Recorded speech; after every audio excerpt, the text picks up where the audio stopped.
আসসালামু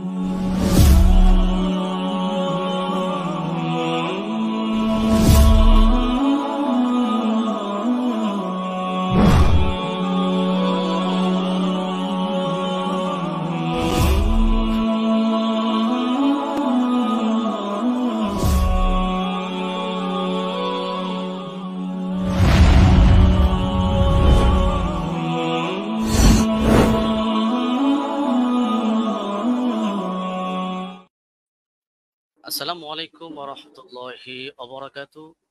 সম্মানিত বন্ধুরা, কাছে এবং দূরে, দেশ থেকে প্রবাসী যারাই আজকের এই গুরুত্বপূর্ণ প্রোগ্রামটি দেখছেন, আলোচনার বৈঠকটি দেখছেন, সকলকে জানাচ্ছি আমি ইমরান মাহমুদের পক্ষ থেকে শুভেচ্ছা এবং অভিনন্দন। জি, আসসালামু আলাইকুম ওয়া রাহমাতুল্লাহি ওয়া বারাকাতুহু।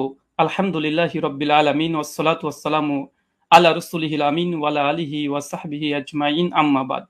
সম্মানিত দর্শক মণ্ডলী এবং আজকের সঞ্চালক সাহেব এবং আমার প্রতিপক্ষ হিসেবে যিনি আজকে এসেছেন, ওস্তাদ আলী হোসেন ওসামা, এবং যারা ভিউয়ার্স এখন এই মুহূর্তে দেখছেন তাদেরকে প্রথমেই প্রাথমিক পর্যায়ে সকলকে ঈদের শুভেচ্ছা জানাই। আজকে আপনারা দেখেছেন যে বিষয় আজকে আমাদের গুরুত্বপূর্ণ বিতর্কিত বিষয়ের আলোচ্য বিষয়, ওমর রাদিয়াল্লাহু তাআলা আনহু তিনি কত রাকাত তারাবি আদেশ করেছেন, ৮ নাকি ২০। এই আলোচনাটি হবে সম্পূর্ণ হাদিস শাস্ত্রের আলোকে। এই আলোচনাটি কেন? এই আলোচনা করার মূল কারণ বা মৌলিক কারণ হচ্ছে এটাই যে আহলে হাদিসদের উপরে একটা অভিযোগ আছে, প্রায় অভিযোগ করে থাকে যে আহলে হাদিসরা ওমর ইবনুল খাত্তাব রাদিয়াল্লাহু তাআলাকে মানে না, খুলাফা রাশিদিনকে মানে না। কারণ হিসেবে তারা পেশ করে যে ওমর বিন খাত্তাব তিনি ২০ রাকাত তারাবির আদেশ করেছেন, অথচ আহলে হাদিসরা ৮ রাকাত পরে মসজিদ থেকে পালিয়ে যায়। অনেকে এর জন্য এক ধাপ এগিয়ে আমাদেরকে বলে আমরা নাকি নামাজ চোর, আবার অনেকে এক ধাপ এগিয়ে তারা বলতেছে এইভাবে ৮ রাকাত কোনো নামাজই নেই, ১২৮৪ হিজরির পূর্বে ৮ রাকাত বলে কোনো আন্দোলন ছিল না। অনেক রকমের অভিযোগের স্তূপ আমাদের আহলুল হাদিসদের উপরে আছে। তাই আজকে এই আলোচনাটি খুব গুরুত্বপূর্ণ বিষয় এবং আপনারা সকলে মনটা খোলা রেখে উদার রেখে আলোচনাটা শোনার চেষ্টা করবেন। আমরা কেউ একগোয়ামি কেউ আমরা করব না। তো চলুন আমাদের আলোচনার সূচনাতেই কয়েকটি বিষয় লক্ষ্য করতে হবে। প্রথম কথা যে খোলাফা রাশিদিন রাদিয়াল্লাহু তাআলা আনহু তাদের যে মানার কথা স্বয়ং আল্লাহ নবী আলাইহিস সালাম তিনি বলে গেছেন। সুনান তিরমিজি হাদিস নম্বর 2676 আল্লাহ বলছেন আমি দুনিয়া থেকে চলে যাওয়ার পরে তোমাদের মধ্যে অনেক ইখতিলাফুন কাসীরা, অনেক বড় বড় মতভেদ হবে। ফালাইকুম বিসুন্নতি ওয়া সুন্নাতি খুলাফা রাশিদিন, আর সেই সময় তোমরা আমার সুন্নাতকে আঁকড়ে ধরবে এক, আর দুই সুন্নাতে খুলাফা রাশিদিন, আর খলিফা যারা আছে তাদের সুন্নাতকে মেনে চলতে হবে। আর আমরা সকলে জানি ফারুকে আজম ওমর ইবনুল খাত্তাব ইসলামের দ্বিতীয় খলিফা। আর এটা নিয়েই আমাদের দুই পক্ষেরই দাবি যে আসলে ওমর বিন খাত্তাব কত রাকাত তারাবি আদেশ করেছিলেন। চলুন এখানে ৩ নম্বর বিষয়, আমরা অনেকে অবগত আছি যে আল্লাহ রাসূল আলাইহিস সালাম তিনি মাত্র 3 দিন তারাবি জামাত করেছিলেন, তারপর স্থগিত থেকে যায়। পরবর্তী সময়ে ওমর বিন খাত্তাব রাদিয়াল্লাহু তাআলা আনহু জামানাতে তিনি একদিন মসজিদ ভিজিট করে এসে দেখছেন যে মসজিদের মধ্যে মানুষ বিক্ষিপ্তভাবে নামাজে দাঁড়িয়ে আছে, নামাজ পড়ছে। এই কারণে ওমর বিন খাত্তাব রাদিয়াল্লাহু তাআলা আনহু উবাই বিন কাব, আপনার স্ক্রিনে দেখছেন সহিহ বুখারী হাদিস নম্বর 2010, এখানে উবাই বিন কাব রাদিয়াল্লাহু তাআলা আনহুকে তিনি তার নেতৃত্বে তিনি একটা তারাবি জামাত করে দিলেন। কিন্তু সহিহুল বুখারীর মধ্যে কত রাকাত এটা নেই, বরং জামাতের কথাটা এসেছে। এখন কত রাকাত এটা সহিহ বুখারীতে নেই, তার মানে কি হাদিস জগতে নেই? অবশ্যই আছে। চলুন কোথায় আছে আমরা একবার ঘুরে আসি। ৮ রাকাতের পক্ষে হাদিস, আমাদের প্রথম হাদিস, এটা হচ্ছে মুয়াত্তা মালিক, আপনারা দেখতে পাচ্ছেন 251 নম্বর হাদিস, এবং বিভিন্ন প্রকাশনের ভিন্নতার কারণে হাদিস নাম্বার চেঞ্জ হয়ে যাবে। এখানে হাদিসটা পড়ার পূর্বে একটা কথা বলতে চাই, আজকে যে দলিল আমি পেশ করব ইনশাআল্লাহ সেই দলিলের মধ্যে কোনো দুর্বলতা ইনশাআল্লাহ থাকবে না। জি, আমি ব্যক্তি রাহুলের ক্ষেত্রে অনেক দুর্বলতা থাকতে পারে, আরবি ইবারত অনেক ভুল হতে পারে, কিন্তু ইনশাআল্লাহ যে দলিল দেব একদম পূর্ণিমার রাতের সূর্যের মতো চমৎকার, একদম চকচকে, সূর্যের মতো চকচকে করবে। কোনো এখানে একটা কালিমা লেপন করার মতো ইনশাআল্লাহ আজকে এই দলিল উপর আক্রমণ কেউ করতে পারবে না। আর করলে আমরা আহলে হাদিসের পক্ষ থেকে আমি মজুদ আছি খণ্ডন করার জন্য ইনশাআল্লাহ। চলুন হাদিসের সনদ এবং মতন আমরা একবার দেখে আসি। এবং আপনারা দেখছেন এখানে বলছেন, দেখেন, আন হাদাসানা মালিক আন মুহাম্মদ বিন ইউসুফ আন সাইদ বিন ইয়াজিদ আন্নাহু ক্বাল। এখানে সনদের প্রথম অংশ আমরা দেখে নিয়েছি। এরপর বলছে আমারা ওমর ইবনুল খাত্তাব উবাই বিন কাবিন ও তামিম দারি, তারপরে বলছে আই ইয়াকুমু লিন্নাসি বিইহদা আশারাতা রাকা। এখানে উমর বিন খাত্তাব রাদিয়াল্লাহু তাআলা আনহু তিনি বলছেন, তিনি আদেশ করছেন আমারা ওমর বিন খাত্তাব তিনি আমর করছেন, আদেশ করছেন কাকে? উবাই বিন কাব আর তামিম দারিকে। কি আদেশ করছেন? যেন মানুষদেরকে নিয়ে তিনি 11 রাকাত তারাবির সালাত আদায় করে। এই হচ্ছে আহলে হাদিসদের প্রথম দলিল।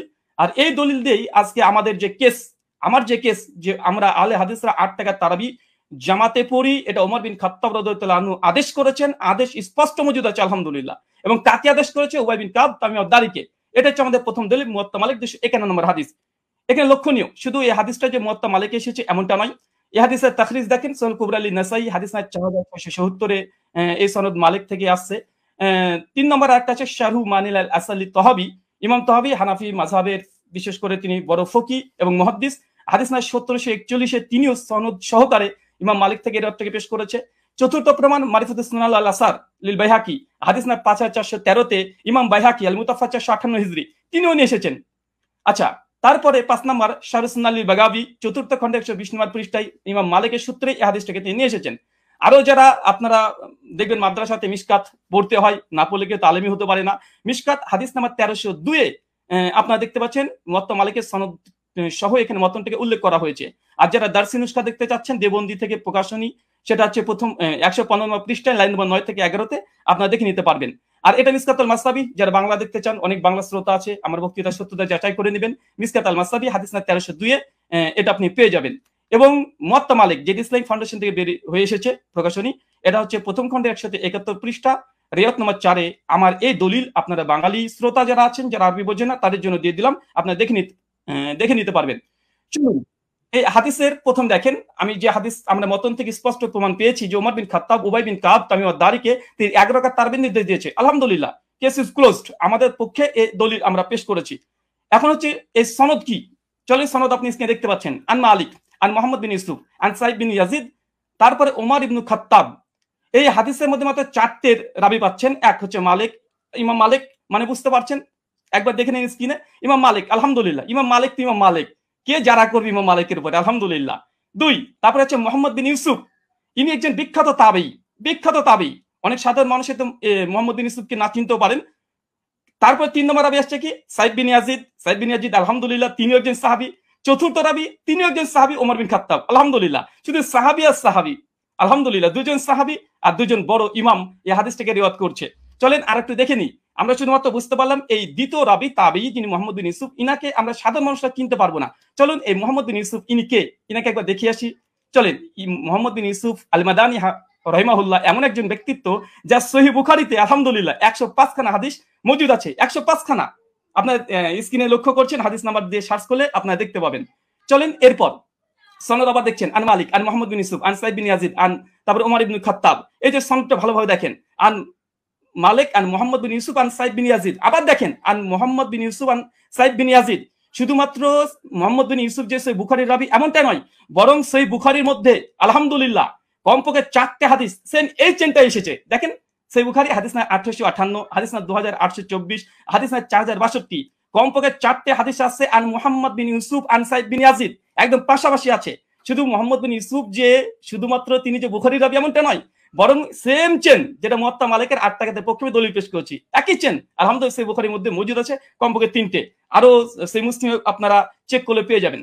আচ্ছা, এই হাদিসের সনদ পর্যালোচনা সংক্ষিপ্তভাবে করে দিই, যা আমরা দেখলাম এতক্ষণে। প্রথম পয়েন্ট দেখেন, সাহাবী থেকে সাহাবী কেন, ওমর বিন খাত্তাব সাইদ বিন ইয়াজিদ ওমর বিন খাত্তাবের আদেশ বর্ণনা করছে, দুজনই সাহাবী, আলহামদুলিল্লাহ। এটা মুহাদ্দিসদের ভাষাতে এই সনদকে বলা হয় সিলসিলাতুল জাহাব, মানে ইমাম মালিক তিনি হচ্ছে মুসান্নিফ গ্রন্থের, আর সাহাবী পর্যন্ত যেতে মাত্র একজন রাবী লেগেছে, মাত্র একজন, আর সে হচ্ছে মুহাম্মদ বিন ইউসুফ, যিনি সহিহ বুখারীর 105 খানা হাদিস বর্ণনা করেছেন। সহিহ মুসলিম আলহামদুলিল্লাহ আছে।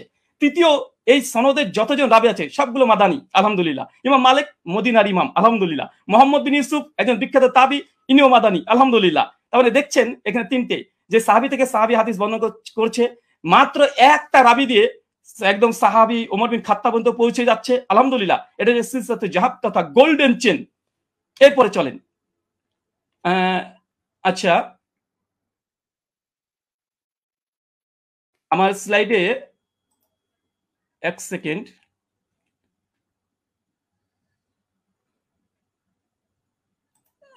একটু থামতে হবে।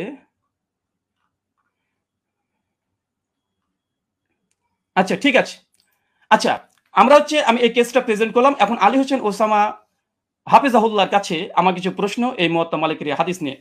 প্রথম প্রশ্ন, আলী হোসেন ওসামার কাছে 8খানা প্রশ্ন করব। প্রথম, ওমর ইবনুল খাত্তাব রাদিয়াল্লাহু তাআলা আনহু 20 রাকাত তারাবির নির্দেশ দিয়েছেন মর্মে এমন একটি সহিহ হাদিস উপস্থাপন করুন যেই সনদ হাদিস শাস্ত্রের আলোকে সহিহ হবে এবং মুত্তাসিল হবে, সনদে কোনো দুর্বল রাবী যেন না থাকে, আর সনদ যেন মাঝখান থেকে বিচ্ছিন্ন না হয়ে যায়, মানে কোনো ইনকেতা না থাকে।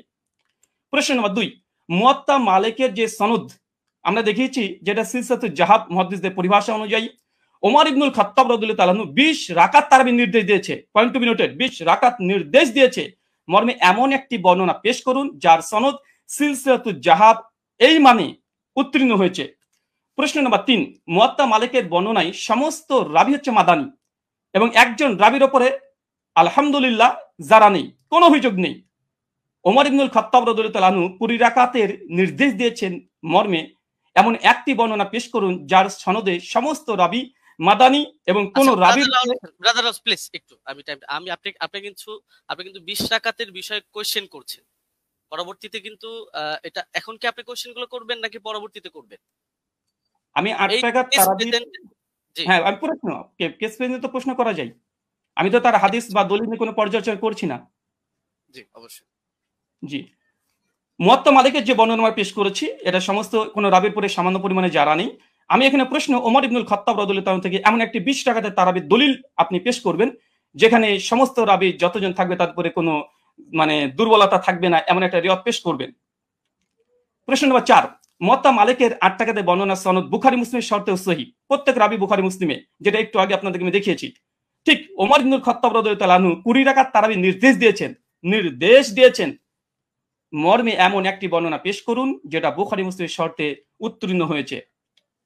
প্রশ্ন নম্বর 5, মুয়াত্তা মালিকের ডজন ডজন ব্যাখ্যা গ্রন্থ পৃথিবীতে বিদ্যমান আছে।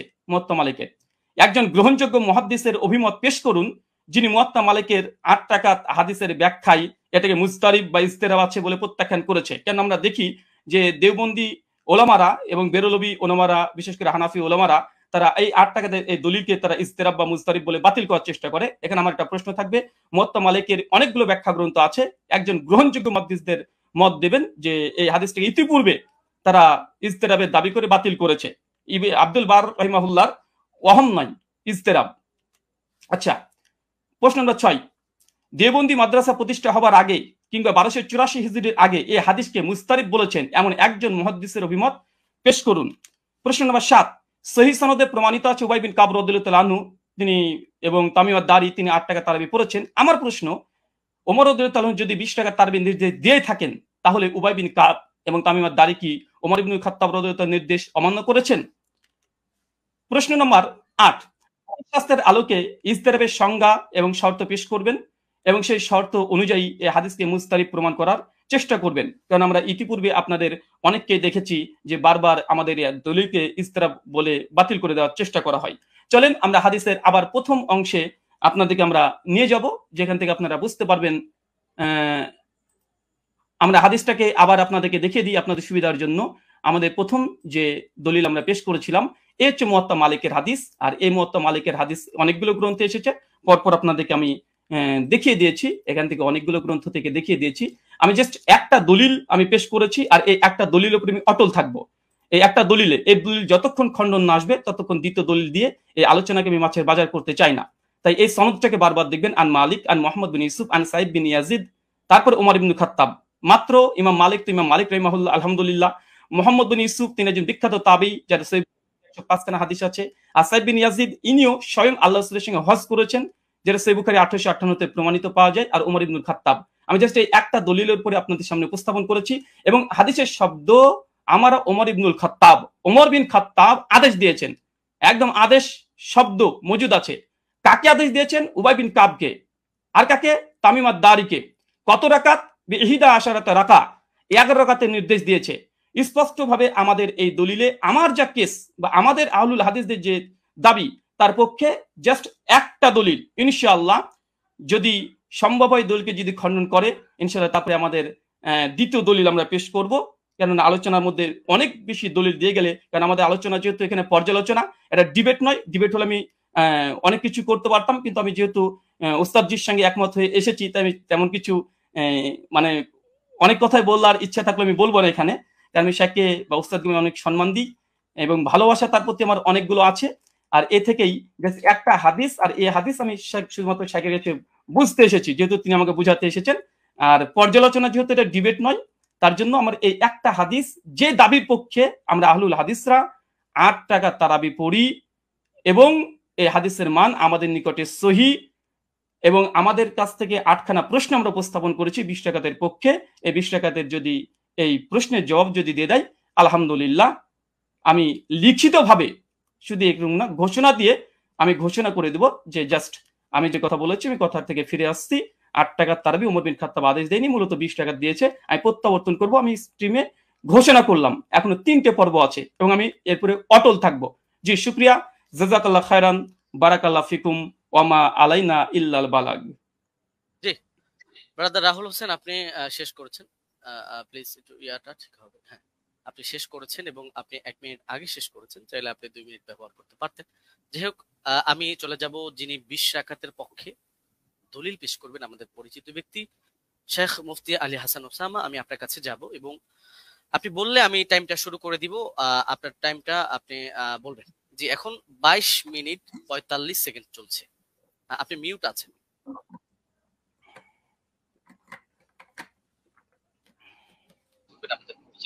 জি, শেখ মুফতি আলী হাসান ওসামা, আমি আপনার কাছে যাব এবং আপনি বললে আমি টাইমটা শুরু করে দিব। আমার আওয়াজ কি শোনা যাচ্ছে? আপনার আওয়াজ শোনা যাচ্ছে, আপনার পাশে একটা ফোন চলছে, ফোনটা একটু অফ করুন, আপনি মিউট আছেন বা অন্য কোন ডিভাইস চলছে। আওয়াজ কি শুনতে পাচ্ছেন আমার আওয়াজ? শুনতে পাচ্ছি। মুফতি আলী হাসান ওসামা, আমি আপনার কাছে যাব এবং আপনি বললে আমি, আপনি কি শুনতে পাচ্ছেন আমাদের? এখন আপনাকে শোনা যাচ্ছে, আপনাকে এখন শোনা যাচ্ছে। জি, ধন্যবাদ। শুরু করতে পারেন। জি, শুরু করতে পারেন। হ্যাঁ, 23 মিনিট 40 সেকেন্ড থেকে আপনার স্টার্ট। জি। হামিদান ওয়া মুসাল্লিয়ান ওয়া মুসাল্লিমা আম্মা বা'দ। আমরা মূল আলোচনায় চলে আসি কোনো ধরনের ভূমিকা ছাড়া, যেহেতু এটা কেস প্রেজেন্ট করব, এখানে আমরা আমাদের দাবি উত্থাপন করব আর ব্রাদার রাহুলের দাবি নিয়ে আমরা পরবর্তী খণ্ডন পর্বের মধ্যে বিস্তারিত আলোচনা করব ইনশাআল্লাহ। তো ওমর রাদিয়াল্লাহু তাআলা আনহু কত রাকাত তারাবির আদেশ করেছিলেন এ নিয়ে আমরা শুরুতে দাবি করে এসেছি যে তিনি 20 রাকাত তারাবির আদেশ করেছেন। এর পক্ষে আমরা আমাদের প্রমাণ উপস্থাপন করছি। মুসান্নাফ ইবনে আবি শাইবা গ্রন্থ হাদিস নম্বর 7682। এতে সহিহ সনদের মধ্যে আছে হাদাসানা ওয়াকিউন আন মালিক ইবনে আনাস আন ইয়াহইয়া ইবনে সাঈদ أن عمر بن الخطاب رضي الله عنه أمر رجلا يصلي بهم 20 ركعة। ওমর রাদিয়াল্লাহু তাআলা আনহু এক ব্যক্তিকে আদেশ করলেন তিনি তাদেরকে নিয়ে 20 রাকাত তারাবির নামাজ আদায় করবেন। এই যে হাদিসটা, এই হাদিসের মধ্যে প্রতিটা রাওয়ী ওয়াকি ইবনুল জাররাহ, ইমাম মালিক ইবনে আনাস এবং ইয়াহইয়া ইবনে সাঈদ আল কাত্তান প্রত্যেকে হাদিস শাস্ত্রের এক একজন নক্ষত্র এবং ইমাম। তো সুতরাং এই হাদিসের রাওয়ীদেরকে নিয়ে ওখানে কোনো বিতর্কের কোনো সুযোগ নেই, প্রত্যেকে নির্ভরযোগ্যতার মানে শতভাগ উত্তীর্ণ। হ্যাঁ, এখন কারো কাছে একটা খটকা লাগতে পারে যে ইয়াহইয়া ইবনে সাঈদ আল কাত্তান রাহমাতুল্লাহি আলাইহি তিনি তো ওমর ইবনুল খাত্তাব রাদিয়াল্লাহু আনহু জামানা পাননি, তাহলে তো মনে হচ্ছে যে হাদিসটা বিচ্ছিন্ন হয়ে যাচ্ছে, সূত্র বিচ্ছিন্ন, অর্থাৎ মাঝখানে কোনো একজন বর্ণনাকারী বাদ পড়ে গেছেন এবং তার সূত্রে তিনি বর্ণনা করছেন। তো হাদিস যদি মুনকাতি হয় তাহলে তো এটা যায়িফ মনে হতে পারে অনেকের কাছে। তো আমরা যেহেতু আমাদের শিরোনামই হলো যে হাদিস শাস্ত্রের আলোকে আমাদের আজকের আলোচনা হবে, তো আমরা এখন শাস্ত্রীয় আলোচনায় চলে যাই। আমরা শাস্ত্রীয় আলোচনার অনেকগুলো পয়েন্ট দিয়ে দেখাবো যে এই হাদিসের মধ্যে কোনো ধরনের দুর্বলতা নেই এবং হাদিসটা সর্বোচ্চ পর্যায়ে গ্রহণযোগ্য সহিহ। 1 নম্বর মূলনীতিতে আসি।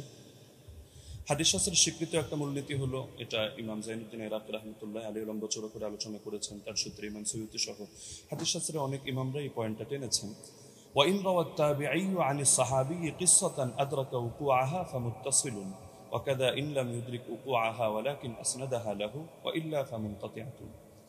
তাবিঈ যদি সাহাবী থেকে এমন কোনো বিষয়, এমন কোনো ঘটনা বর্ণনা করেন যেটা তিনি পেয়েছেন, অর্থাৎ তিনি তো তাকে নিজের চোখে দেখেননি, কিন্তু ঘটনাটা ক্রমবর্ধমানভাবে চলে আসছে এবং পরবর্তীতে তার জামানায়ও তিনি ঘটনাটা পেয়েছেন, তাহলে হাদিস শাস্ত্রের বিবেচনা এটাকে মুত্তাসিল বলেই গণ্য করা হয়। যদিও বাহ্য দৃষ্টিতে যারা হাদিস শাস্ত্রের জ্ঞান রাখেন, অজ্ঞদের চোখে মনে হতে পারে এটা শত্রু বিচ্ছিন্ন, কিন্তু এটা ইমামরা স্পষ্ট বলে যাচ্ছেন যে না, এটা হুকুমের বিবেচনা, এটাকে মুনকাতি শত্রু বিচ্ছিন্ন ধরা হয় না, বরং মুত্তাসিল হিসাবেই ধরা হয়। আর যদি তারা এভাবে না করেন, সেই ক্ষেত্রে এমন কোনো ঘটনা বর্ণনা করলেন যেটা পরবর্তীতে আর এটা জারি থাকেনি, তারা এটা পায়নি, তাহলে সেই ক্ষেত্রে এটাকে মুনকাতি হিসাবে গণ্য করা হয়। ইমাম ইরাকি রাহমাতুল্লাহি আলাইহি স্পষ্টভাবে লেখেন যে ওয়াকাদ হাকা ইত্তিফাক আহলি তামিজ মিন আহলিল হাদিস আলা যালিকা ইবনুল মাওয়াক।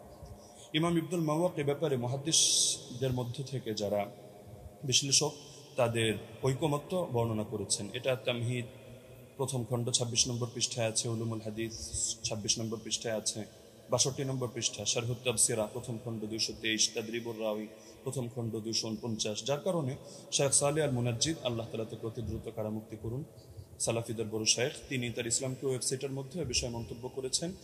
এটা প্রশ্ন নম্বর 82152 অধীনে আপনারা পেয়ে যাবেন। وبمجموع هذه الروايات يتبين أن ال20 ركعة كانت هي السنة الغالبة على التراويح في زمن عمر بن الخطاب رضي الله عنه، ومثل صلاة التراويح أمر مشهور يتناقله الجيل وعامة الناس، ورواية يزيد بن رومان ويحيى القطان يعتبر بهما وإن كان لم يدرك عمر، فإنهما ولا شك تلقياه عن مجموع الناس الذين أدركوهم، وذلك أمر لا يحتاج إلى رجل يسنده فإن المدينة كلها تسنده। পুরো এবারটা আমি শুনিয়ে দিলাম, যার মূল সারমর্ম এটাই দাঁড়াচ্ছে যে যদিও ইয়াহিয়া আল কাত্তান এবং ইয়াজিদ ইবনে রুমান সরাসরি ওমর রাদিয়াল্লাহু আনহু সাক্ষাৎ পাননি, কিন্তু এতে হাদিসের বিশুদ্ধতার মধ্যে কোনো সমস্যা হবে না, এটাকে বিচ্ছিন্ন ধরা হবে না, কারণ এটা তারা এই পরিমাণ বিপুল পরিমাণ মানুষ থেকেই এটা তারা লাভ করেছেন এই সংক্রান্ত বর্ণনা, যারা সরাসরি ওমর থেকে এটা দেখেছেন। সুতরাং এখানে সুনির্দিষ্ট একজন ব্যক্তি লাগবে না যে এটার সনদ বয়ান করবে, বরং গোটা মদিনায় এর সনদ বয়ান করবে। তো সুতরাং দেখা যাচ্ছে যে যারা হাদিস শাস্ত্র সম্পর্কে অজ্ঞ তাদের কাছে সূত্র বিচ্ছিন্ন মনে হলো, যেহেতু শাস্ত্রের আলোকে আলোচনা, সুতরাং মূলনীতির আলোকে আমরা স্পষ্ট দেখালাম যে এটা সূত্র বিচ্ছিন্ন নয়, বরং এটা মুত্তাসিল হিসাবে ধর্তব্য হবে। দ্বিতীয় হলো, ইমাম ইয়াহইয়া ইবনু সাঈদ আল কাত্তান রাহমাতুল্লাহ আলাইহি তিনি যেন তেন ব্যক্তিত্ব নন, তিনি জরাতে আদিল শাস্ত্রের ইমাম, অর্থাৎ যার মতামত নিয়ে আমরা অন্যদেরকে মেপে থাকি, এবং তার ব্যাপারে জরাতে আদিল শাস্ত্রে স্পষ্ট লেখা আছে যে তিনি যার তার থেকে হাদিস রিওয়ায়াত করেন না। যেমন তাহদিবুত তাহদিব 4th খণ্ড 357 পৃষ্ঠা, তাহদিবুল কামাল 31 নম্বর খণ্ড 329 পৃষ্ঠা, এখানে ইমাম এজলি সূত্রে লেখা আছে বসরিয়ুন থিকাতুন নাকিয়ুল হাদিস কানা লা ইউহাদ্দিসু ইল্লা আন থিকা। ইমাম ইয়াহইয়া ইবনে সাঈদ আল কাত্তান তিনি শুধু সিকারাওয়ীদের থেকে হাদিস বয়ান করেন, যার তার থেকে বয়ান করেন না। একইভাবে আসিকাত কিতাব 7ম খণ্ড 611 পৃষ্ঠা, তাহদিবুত তাহদিব 4th খণ্ড 357 পৃষ্ঠা, ইকমালু তাহদিবুল কামাল 12 নম্বর খণ্ড 313 পৃষ্ঠা, তাহদিবুল কামাল 31 নম্বর খণ্ড 329 পৃষ্ঠা, এগুলোতে স্পষ্ট লেখা আছে যে ওয়া আমানা ফিল বাহসি আনিন নাকলি ওয়া তারাকা দুআফা। ইমাম ইয়াহইয়া ইবনে সাঈদ আল কাত্তান তিনি হাদিস শাস্ত্র বয়ান করার ক্ষেত্রে তিনি গভীরভাবে কাজটা করেন, তিনি যায়িফ রাওয়ীদেরকে পরিহার করেন। একইভাবে ইমাম আহমদ বিন হাম্বলের একাধিক মত আমরা বর্ণনা করতে পারবো এক্ষেত্রে, যেমন আল জারহ ওয়াত তা'দীল ইবনে আবি হাতিম 1ম খণ্ড 232 পৃষ্ঠা, সেখানে ইমাম আহমদ বিন হাম্বল সূত্রে আছে, তিনি বলেছেন মা রাআইনা মিসলা ইয়াহইয়া ইবনে সাঈদ ফি হাদা শা'n, ইয়ানি ফি মারিফাতিল হাদিস ওয়া রুওয়াতিহি হুয়া কানা সাহিব হাদা শা'n। আমরা ইয়াহইয়া ইবনে সাঈদের মতো ব্যক্তি এই শাস্ত্রে দেখিনি, অর্থাৎ হাদিস জানা এবং হাদিসের বর্ণনাকারীদের ব্যাপারে জানা, তিনি এই ব্যাপারে বিশেষ পাণ্ডিত্যের অধিকারী ছিলেন। তো এরকম আরও বহুত মতামত দেখানো সম্ভব, যেমন তিনি অন্যত্র এটাও আছে, তিনি বলেন আল জারহ ওয়াত তা'দীল ইবনে আবি হাতিম 1-232 পৃষ্ঠায় এই মন্তব্য আছে যে কানা ইয়াহইয়া আবসারাহুম বির-রিজাল ওয়া আনকাহুম হাদিসা। ইয়াহইয়া রিজাল সম্পর্কে সবচেয়ে বেশি সূক্ষ্মদর্শী এবং তিনি হাদিসগুলো খুব স্বচ্ছভাবে বর্ণনা করে থাকেন। তো সুতরাং তিনি যার তার থেকে হাদিস বর্ণনা করবেন না, এটা স্পষ্ট বিষয়, এবং এখানে তো যার তার থেকে করার প্রশ্নই আসছে না, কারণ এখানে যেহেতু গোটা মদিনাবাসী এই ব্যাপারে প্রত্যক্ষ সাক্ষী। 3 নম্বরে, যদি আমরা তর্কের খাতিরে এটাকে মুরসাল বলিও, তবু এই জাতীয় মুরসালরা সকলের মতে গ্রহণযোগ্য।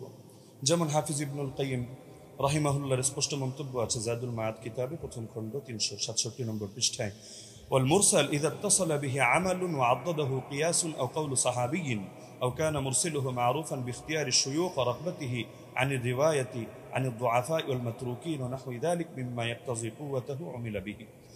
মুরসালের সঙ্গেও যদিও আমরা এটা মুরসাল বলছি না, তবে তর্কের খাতিরে যদি এটাকে মুরসাল ধরিও, সেই ক্ষেত্রে মন্তব্যটা উল্লেখ করছি যে মুরসালের সঙ্গে যদি আমল যুক্ত হয়, অর্থাৎ উম্মত এভাবে আমল করে, অথবা তিনি আরো পয়েন্ট টানলেন যে যদি এখানে মুরসালটা যার থেকে এসেছে, অর্থাৎ মুরসিল যিনি, তিনি যদি এ ব্যাপারে পরিচিত হন যে তিনি শায়খ খুব সুন্দরভাবে নির্বাচন করেন এবং বর্ণনা করার ক্ষেত্রে যায়িফ রাওয়ী মাতরুক রাওয়ীদেরকে তিনি পরিহার করে চলেন, তাহলে সেই ক্ষেত্রে মুরসালের আলোকে আমল করা হবে, এবং এটা ফুকাহায়ে কেরামের নিকট গ্রহণযোগ্য মূলনীতি।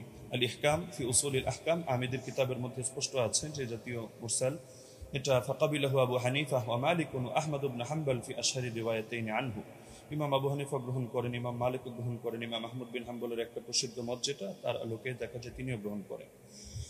ঈসা ইবনে আবান রাহিমাহুল্লাহ তিনি একটু ভাগ করেন, তিনি শুধু ففصل عيسى بن أبان فقبل مراسيل الصحابة والتابعين والتابعي التابعين ومن هو من أئمة النقل مطلقا دون من عدا هؤلاء তিনি সাহাবীদের মুরসাল গ্রহণ করেন, তাবেঈদেরটা করেন, তাবেঈদেরটা করেন এবং যারা হাদিস শাস্ত্রের ইমাম তাদেরটা করেন, অন্যদেরটা করেন না।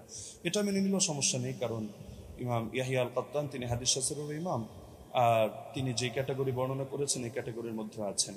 আর ইমাম শাফির মত প্রসিদ্ধ, এটা আল ইহকাম কিতাবের মধ্যে আছে, একইভাবে নুজহাতুন নাজর ফি তাওদীহ নুখবাতিল ফিকার সেখানেও আছে। ইমাম শাফি রাহমাতুল্লাহ আলাইহির বক্তব্যের মধ্যে স্পষ্ট দেখা যাচ্ছে যে তিনি বলেছেন যে মুরসাল যদি সাহাবীর মুরসাল হয় তাহলে তো গ্রহণযোগ্য, আর যদি এমন মুরসাল হয় আও মুরসালান قد اسنده غير مرسله او ارسله راو اخر يروي عن غير شيوخ الاول او عضده قول صحابي او قول اكثر اهل العلم او ان يكون المرسل قد عرف من حاله انه لا يرسل عمن فيه علة من جهالة أو غيرها كمراسيل ابن المسيب فهو مقبول وإلا فلا، ووافقه على ذلك أكثر أصحابه والقاضي أبو بكر وجماعة من الفقهاء। ইমাম শাফি রাহিমাহুল্লাহর মন্তব্য হচ্ছে, যদি সাহাবীর মুরসাল না হয় এমন মুরসাল হয় যে মুরসালের সঙ্গে কিছু বিষয় যুক্ত থাকে, যেমন তিনি একটা উদাহরণ দিয়েছেন, যদি অধিকাংশ আহলে ইলমের বক্তব্য এর পক্ষে সমর্থন যোগায়, অর্থাৎ তারাও এই মতে পোষণ করেন, অথবা মুরসিলের গুণ হলো তিনি যার থেকে ইরসাল করেন না, বরং তিনি এমন কারো থেকে ইরসাল করা থেকে নিজেকে বিরত রাখেন যার মধ্যে কোনো দোষ আছে, সে মাঝহুলি হোক, সে অন্য কোনো দোষে দোষী হোক, যেমন ইমাম সাঈদ ইবনে মুসাইয়্যিব রাহমাতুল্লাহ আলাইহি, এগুলো তিনি গ্রহণ করে নেন। এটা আল ইহকাম আমিদি কিতাবের মধ্যেও আছে। একইভাবে ইমাম নববী তার আল মাজমু শারহুল মুহাদ্দাবের 6 নম্বর খণ্ড 206 নম্বর পৃষ্ঠায় এটা বলেছেন, ইয়াহতাজ্জু শাফিঈ বিল মুরসাল ইযা তাদাদা بأحد أربعة أمور إما حديث مسند وإما مرسل من طريق آخر وإما قول صحابي وإما قول أكثر العلماء। তো সময় যেহেতু কম, আমরা সব রেফারেন্স টানছি না, আরও কয়েকটা কিতাবের হাওলা দিয়ে দিচ্ছি। উসুলুল বাজদাওয়ী 171 নম্বর পৃষ্ঠা, আল মানথুর লিজারকাশি, শারহুল উমদা ইবনে তাইমিয়া, তাহযীবুস সুনান আবি দাউদ ইত্যাদি কিতাবের মধ্যেও এ ব্যাপারে আলোচনা আছে। এবার আসি, আমরা যদি সালাফি শায়খদের মূলনীতিও মেনে নিই, যেমন শায়খ আলবানী রাহিমাহুল্লাহকে ক্ষেত্রে আমরা উদাহরণ হিসেবে রাখতে পারি।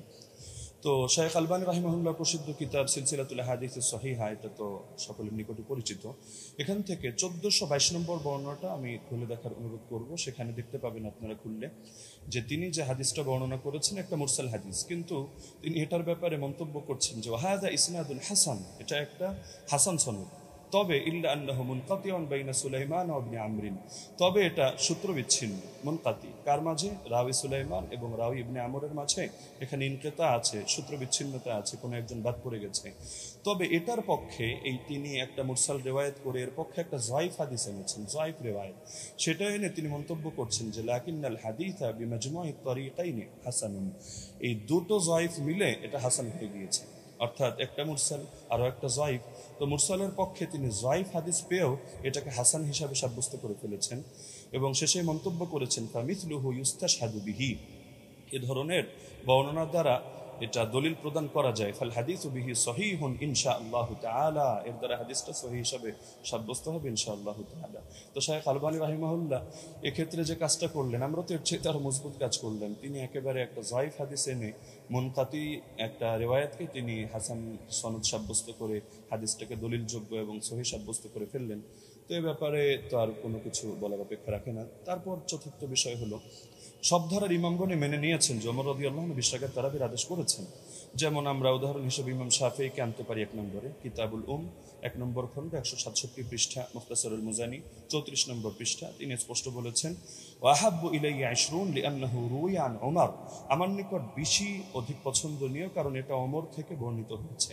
ইমাম তিরমিজি রাহমাতুল্লাহি আলাইহি সুনানে তিরমিজি হাদিস নম্বর 806 দ্বিতীয় খণ্ড 158 নম্বর পৃষ্ঠা, এখানেও আছে ওয়া আকসারু আহলিল ইলমি আলা মা রুইয়া আন ওমর ওয়া আলী ওয়া গায়রিহিমা মিন আসহাবিন নবী সাল্লাল্লাহু আলাইহি ওয়াসাল্লাম 20 রাকাতান, অধিকাংশ আহলে ইলম এই মতে পোষণ করেন যে তারাবি 20 রাকাত। কেন? কারণ এটা ওমর থেকে, আলী থেকে এবং নবীর অন্যান্য সাহাবীদের থেকে রাদিয়াল্লাহু আনহুম বর্ণিত হয়েছে।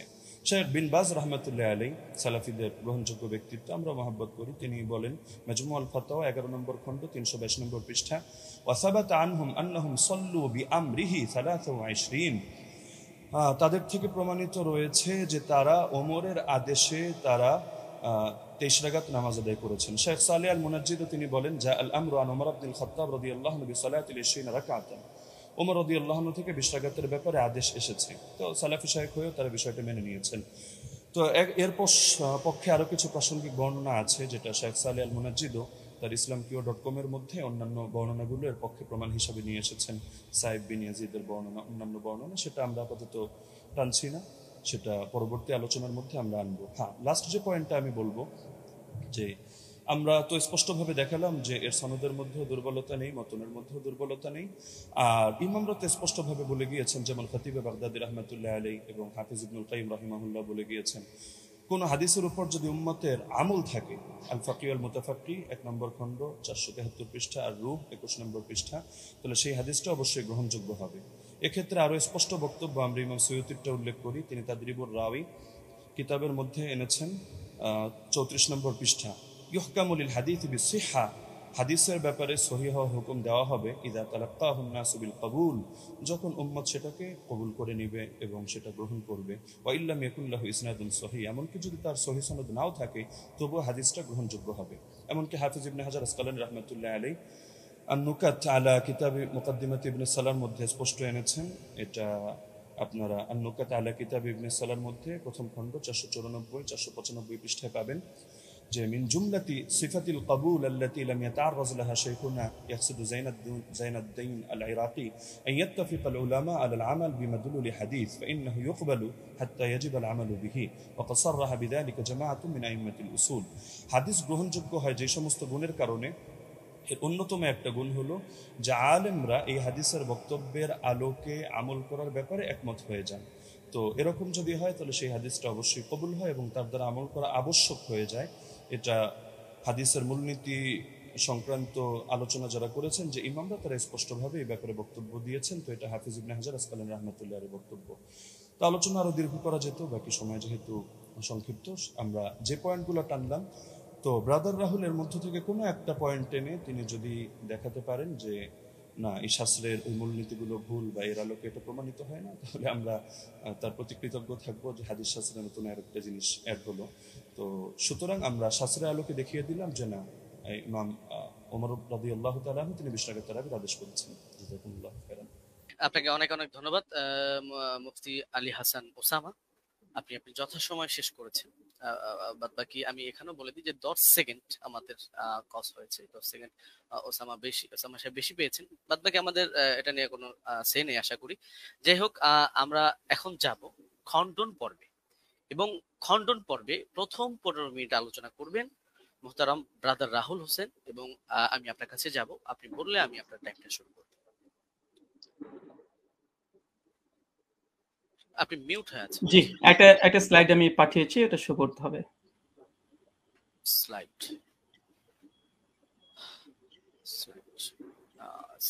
এটা কি একটু দেখবেন প্লিজ, এটা কি স্লাইড আপনার? জি জি জি জি জি জি এটাই। জি, আপনি বললে আমি টাইমটা স্টার্ট করব। ওকে, টাইম নাও স্টার্ট। জি, 40 মিনিট। আলহামদুলিল্লাহ, সমস্ত ইনশাআল্লাহ সুবহানাহু ওয়া তাআলার জন্য আমাদের প্রথম পর্ব শেষ হয়েছে।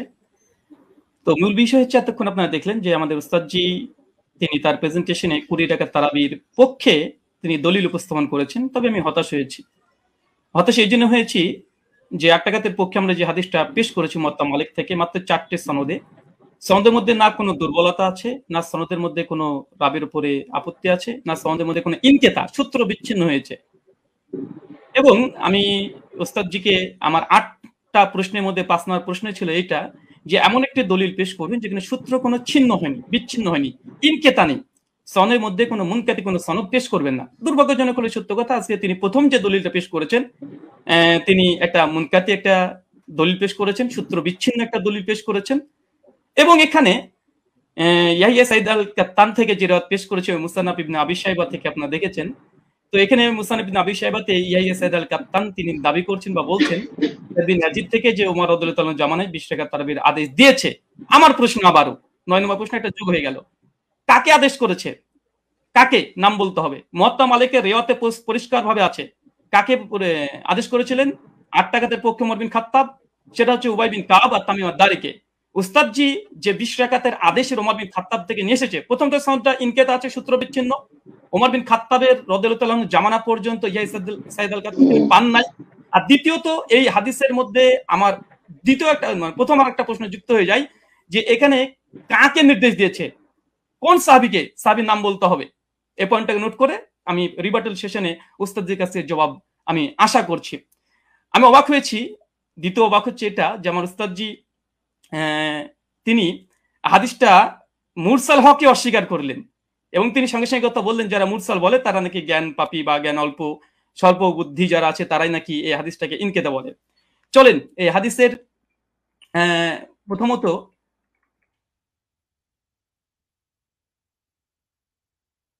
আচ্ছা প্রথম হচ্ছে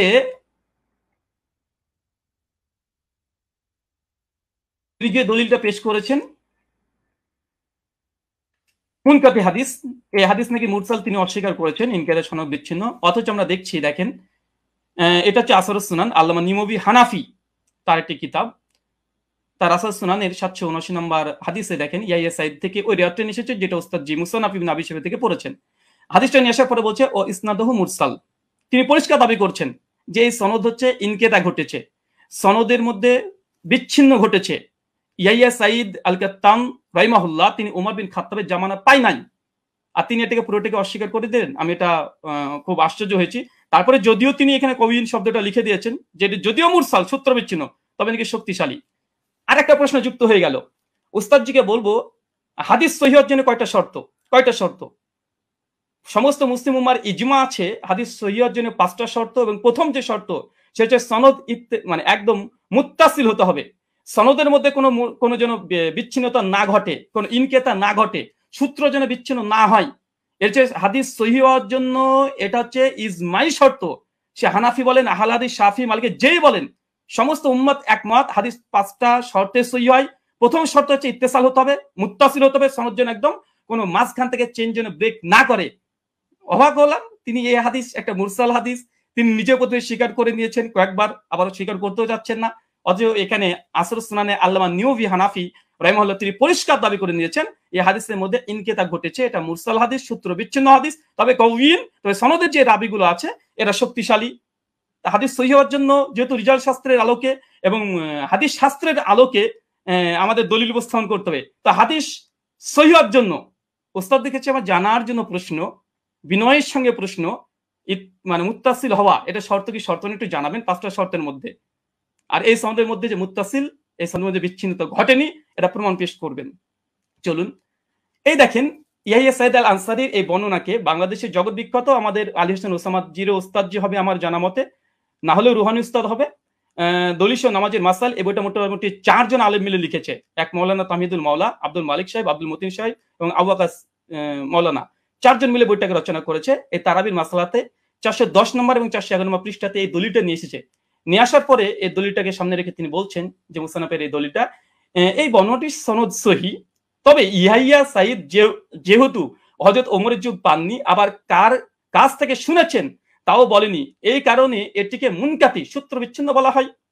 তার মানে আমাদের 4 জন সহ লেখা দলিল সহ নামাজের মাসাল এ বইটা, মানে আমরা 5 জনের মত পেয়ে গেলাম মোটামুটি, যে হানাফি ভাইদের এবং দেওবন্দীদের ঘটনারই এই সনদকে মুনকাতি, সূত্র বিচ্ছিন্নটা স্বীকার করে নিয়েছে।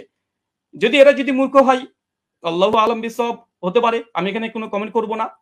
তারপরে তিনি ওসামা উস্তাদজি তিনি যে কথাগুলো বলেছেন টেনে হিসড়ে হাদিসটাকে আবার মানে হাসান করার চেষ্টা করছে।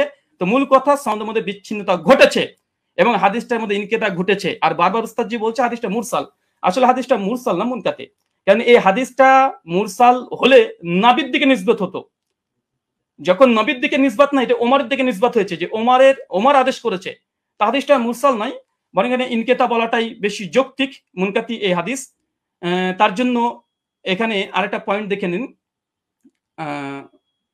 মুনকাতি হাদিসের ব্যাপারে উস্তাদজি অনেকগুলোই দলিল উপস্থাপন করলেন এবং বিভিন্ন আলেমদের ফতোয়া তিনি নকল করে বোঝানোর চেষ্টা করছিলেন বারবার, যে দেখেন মুনকাতি হাদিসকে অনেকে হাদিসে বা মুরসাল হাদিসকে অনেকেই সহিহ বলার চেষ্টা করছে, এমনকি শেখ আলবানিও বলার চেষ্টা করেছে, তিনি দলিল উপস্থাপন করেছেন। দেখেন এটা তাইসুল মুস্তাহুল হাদিস, এটা হানাফি আলেম সকলেই মানে, এটা বাংলাদেশ থেকে কওমি ঘরানার তারাই ছাপিয়েছে বইটা, রকমারিতে অ্যাভেলেবেল পেয়ে যাবেন।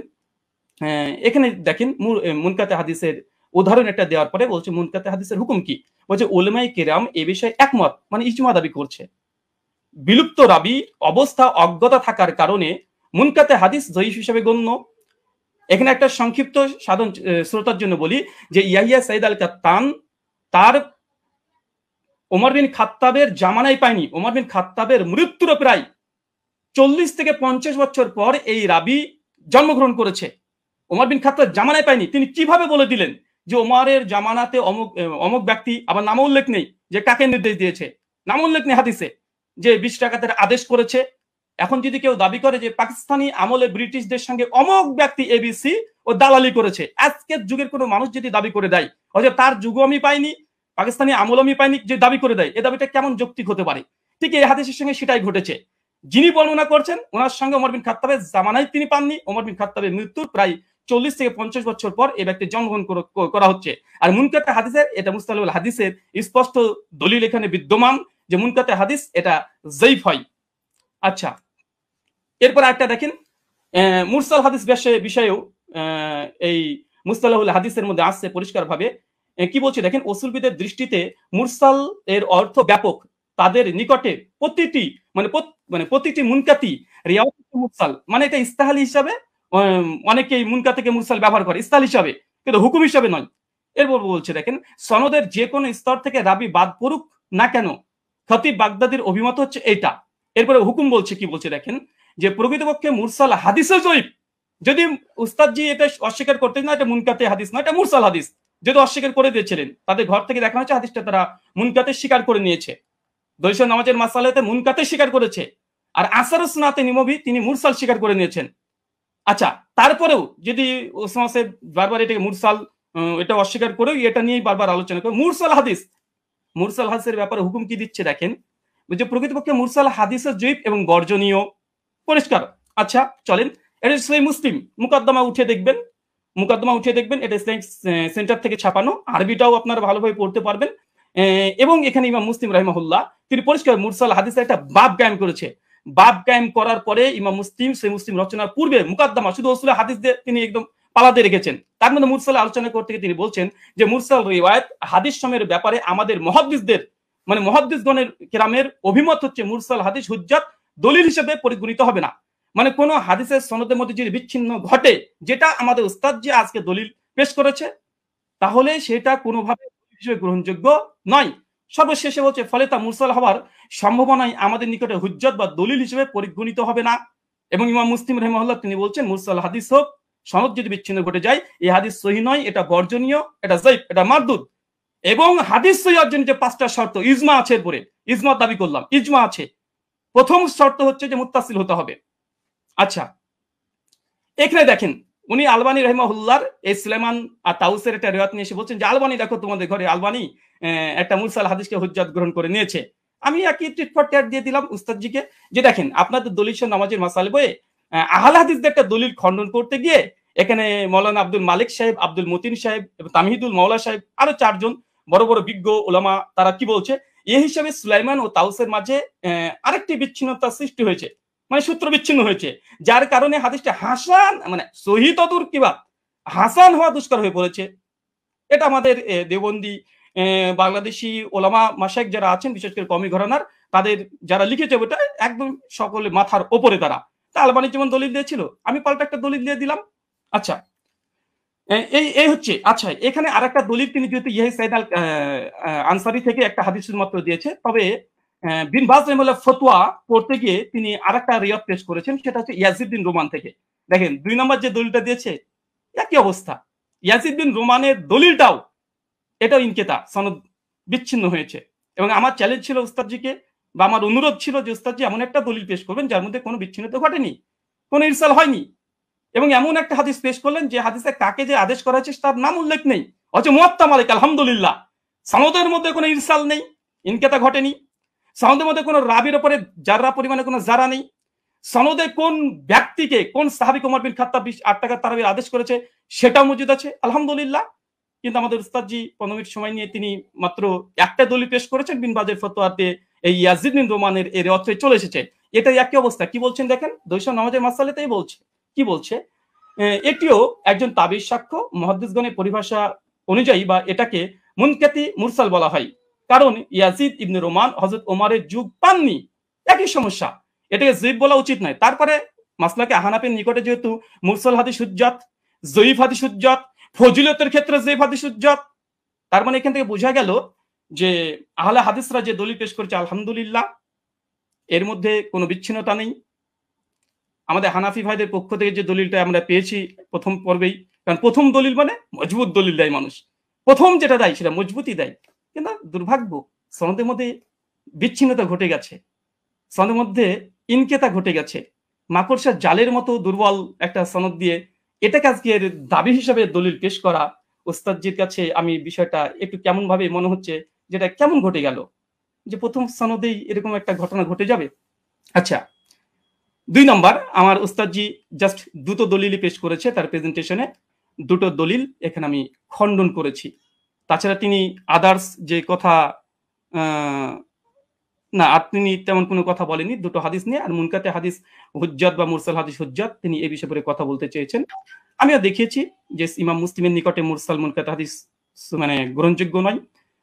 তাছাড়া দলিল নামাজের মাসালাতে স্বয়ং আব্দুল মতিন সাহেব একটা সূত্র বিচ্ছিন্ন হওয়ার কারণে আহলেসের একটা দলিলকে বাতিল ঘোষণা করে দিয়েছে, হাসান হওয়া দুষ্কর বলে দিয়েছে। আর তৃতীয়ত মুস্তালাহুল হাদিসের গ্রন্থে যেগুলো লেখা আছে যে মুনকাতে হাদিস বা মুরসাল হাদিস সূত্র বিচ্ছিন্নতা হওয়ার কারণে কার কাছ থেকে শুনেছে এটা যেহেতু আমাদের কাছে জানা নেই, এই জন্য এই হাদিসটা মুহাদ্দিসদের নিকটে এটা যায়িফ, এটা মারদুদ। এবং আমি একটা প্রশ্ন করে দিয়েছি ওস্তাদ, যে এটা এড়িয়ে যাবেন না, যেহেতু এবার রিবার্টাল সেশন আপনার এড়িয়ে যাবেন না, একটা প্রশ্ন আপনার মানে কাঁধের উপরে আছে, এবং যেই মানে আমি চেয়েছি যেমন ভাবে তলব করেছি দেওয়ার চেষ্টা করবেন, এবং হাদিস সহিহ হওয়ার জন্য সনদ মুত্তাসিল হওয়া প্রয়োজন কি প্রয়োজন না, এটা প্লিজ দিয়ে আলোচনা শুরু করবেন। আমি আবার আপনাকে 1.5 মিনিট আগে ছেড়ে দিলাম, কেন আপনি জাস্ট দুটো দলিল পেশ করেছেন। শুকরিয়া, ধন্যবাদ, জাযাকাল্লাহ খায়রান, বারাকাল্লাহ ফিকুম। জি ব্রাদার রাহুল হোসেন, আপনাকে অনেক অনেক ধন্যবাদ। খণ্ডন পর্বে আপনি আপনার প্রথম আলোচনাটি শেষ করেছেন, যথাসময়ে শেষ করেছেন এবং আগেই শেষ করেছেন।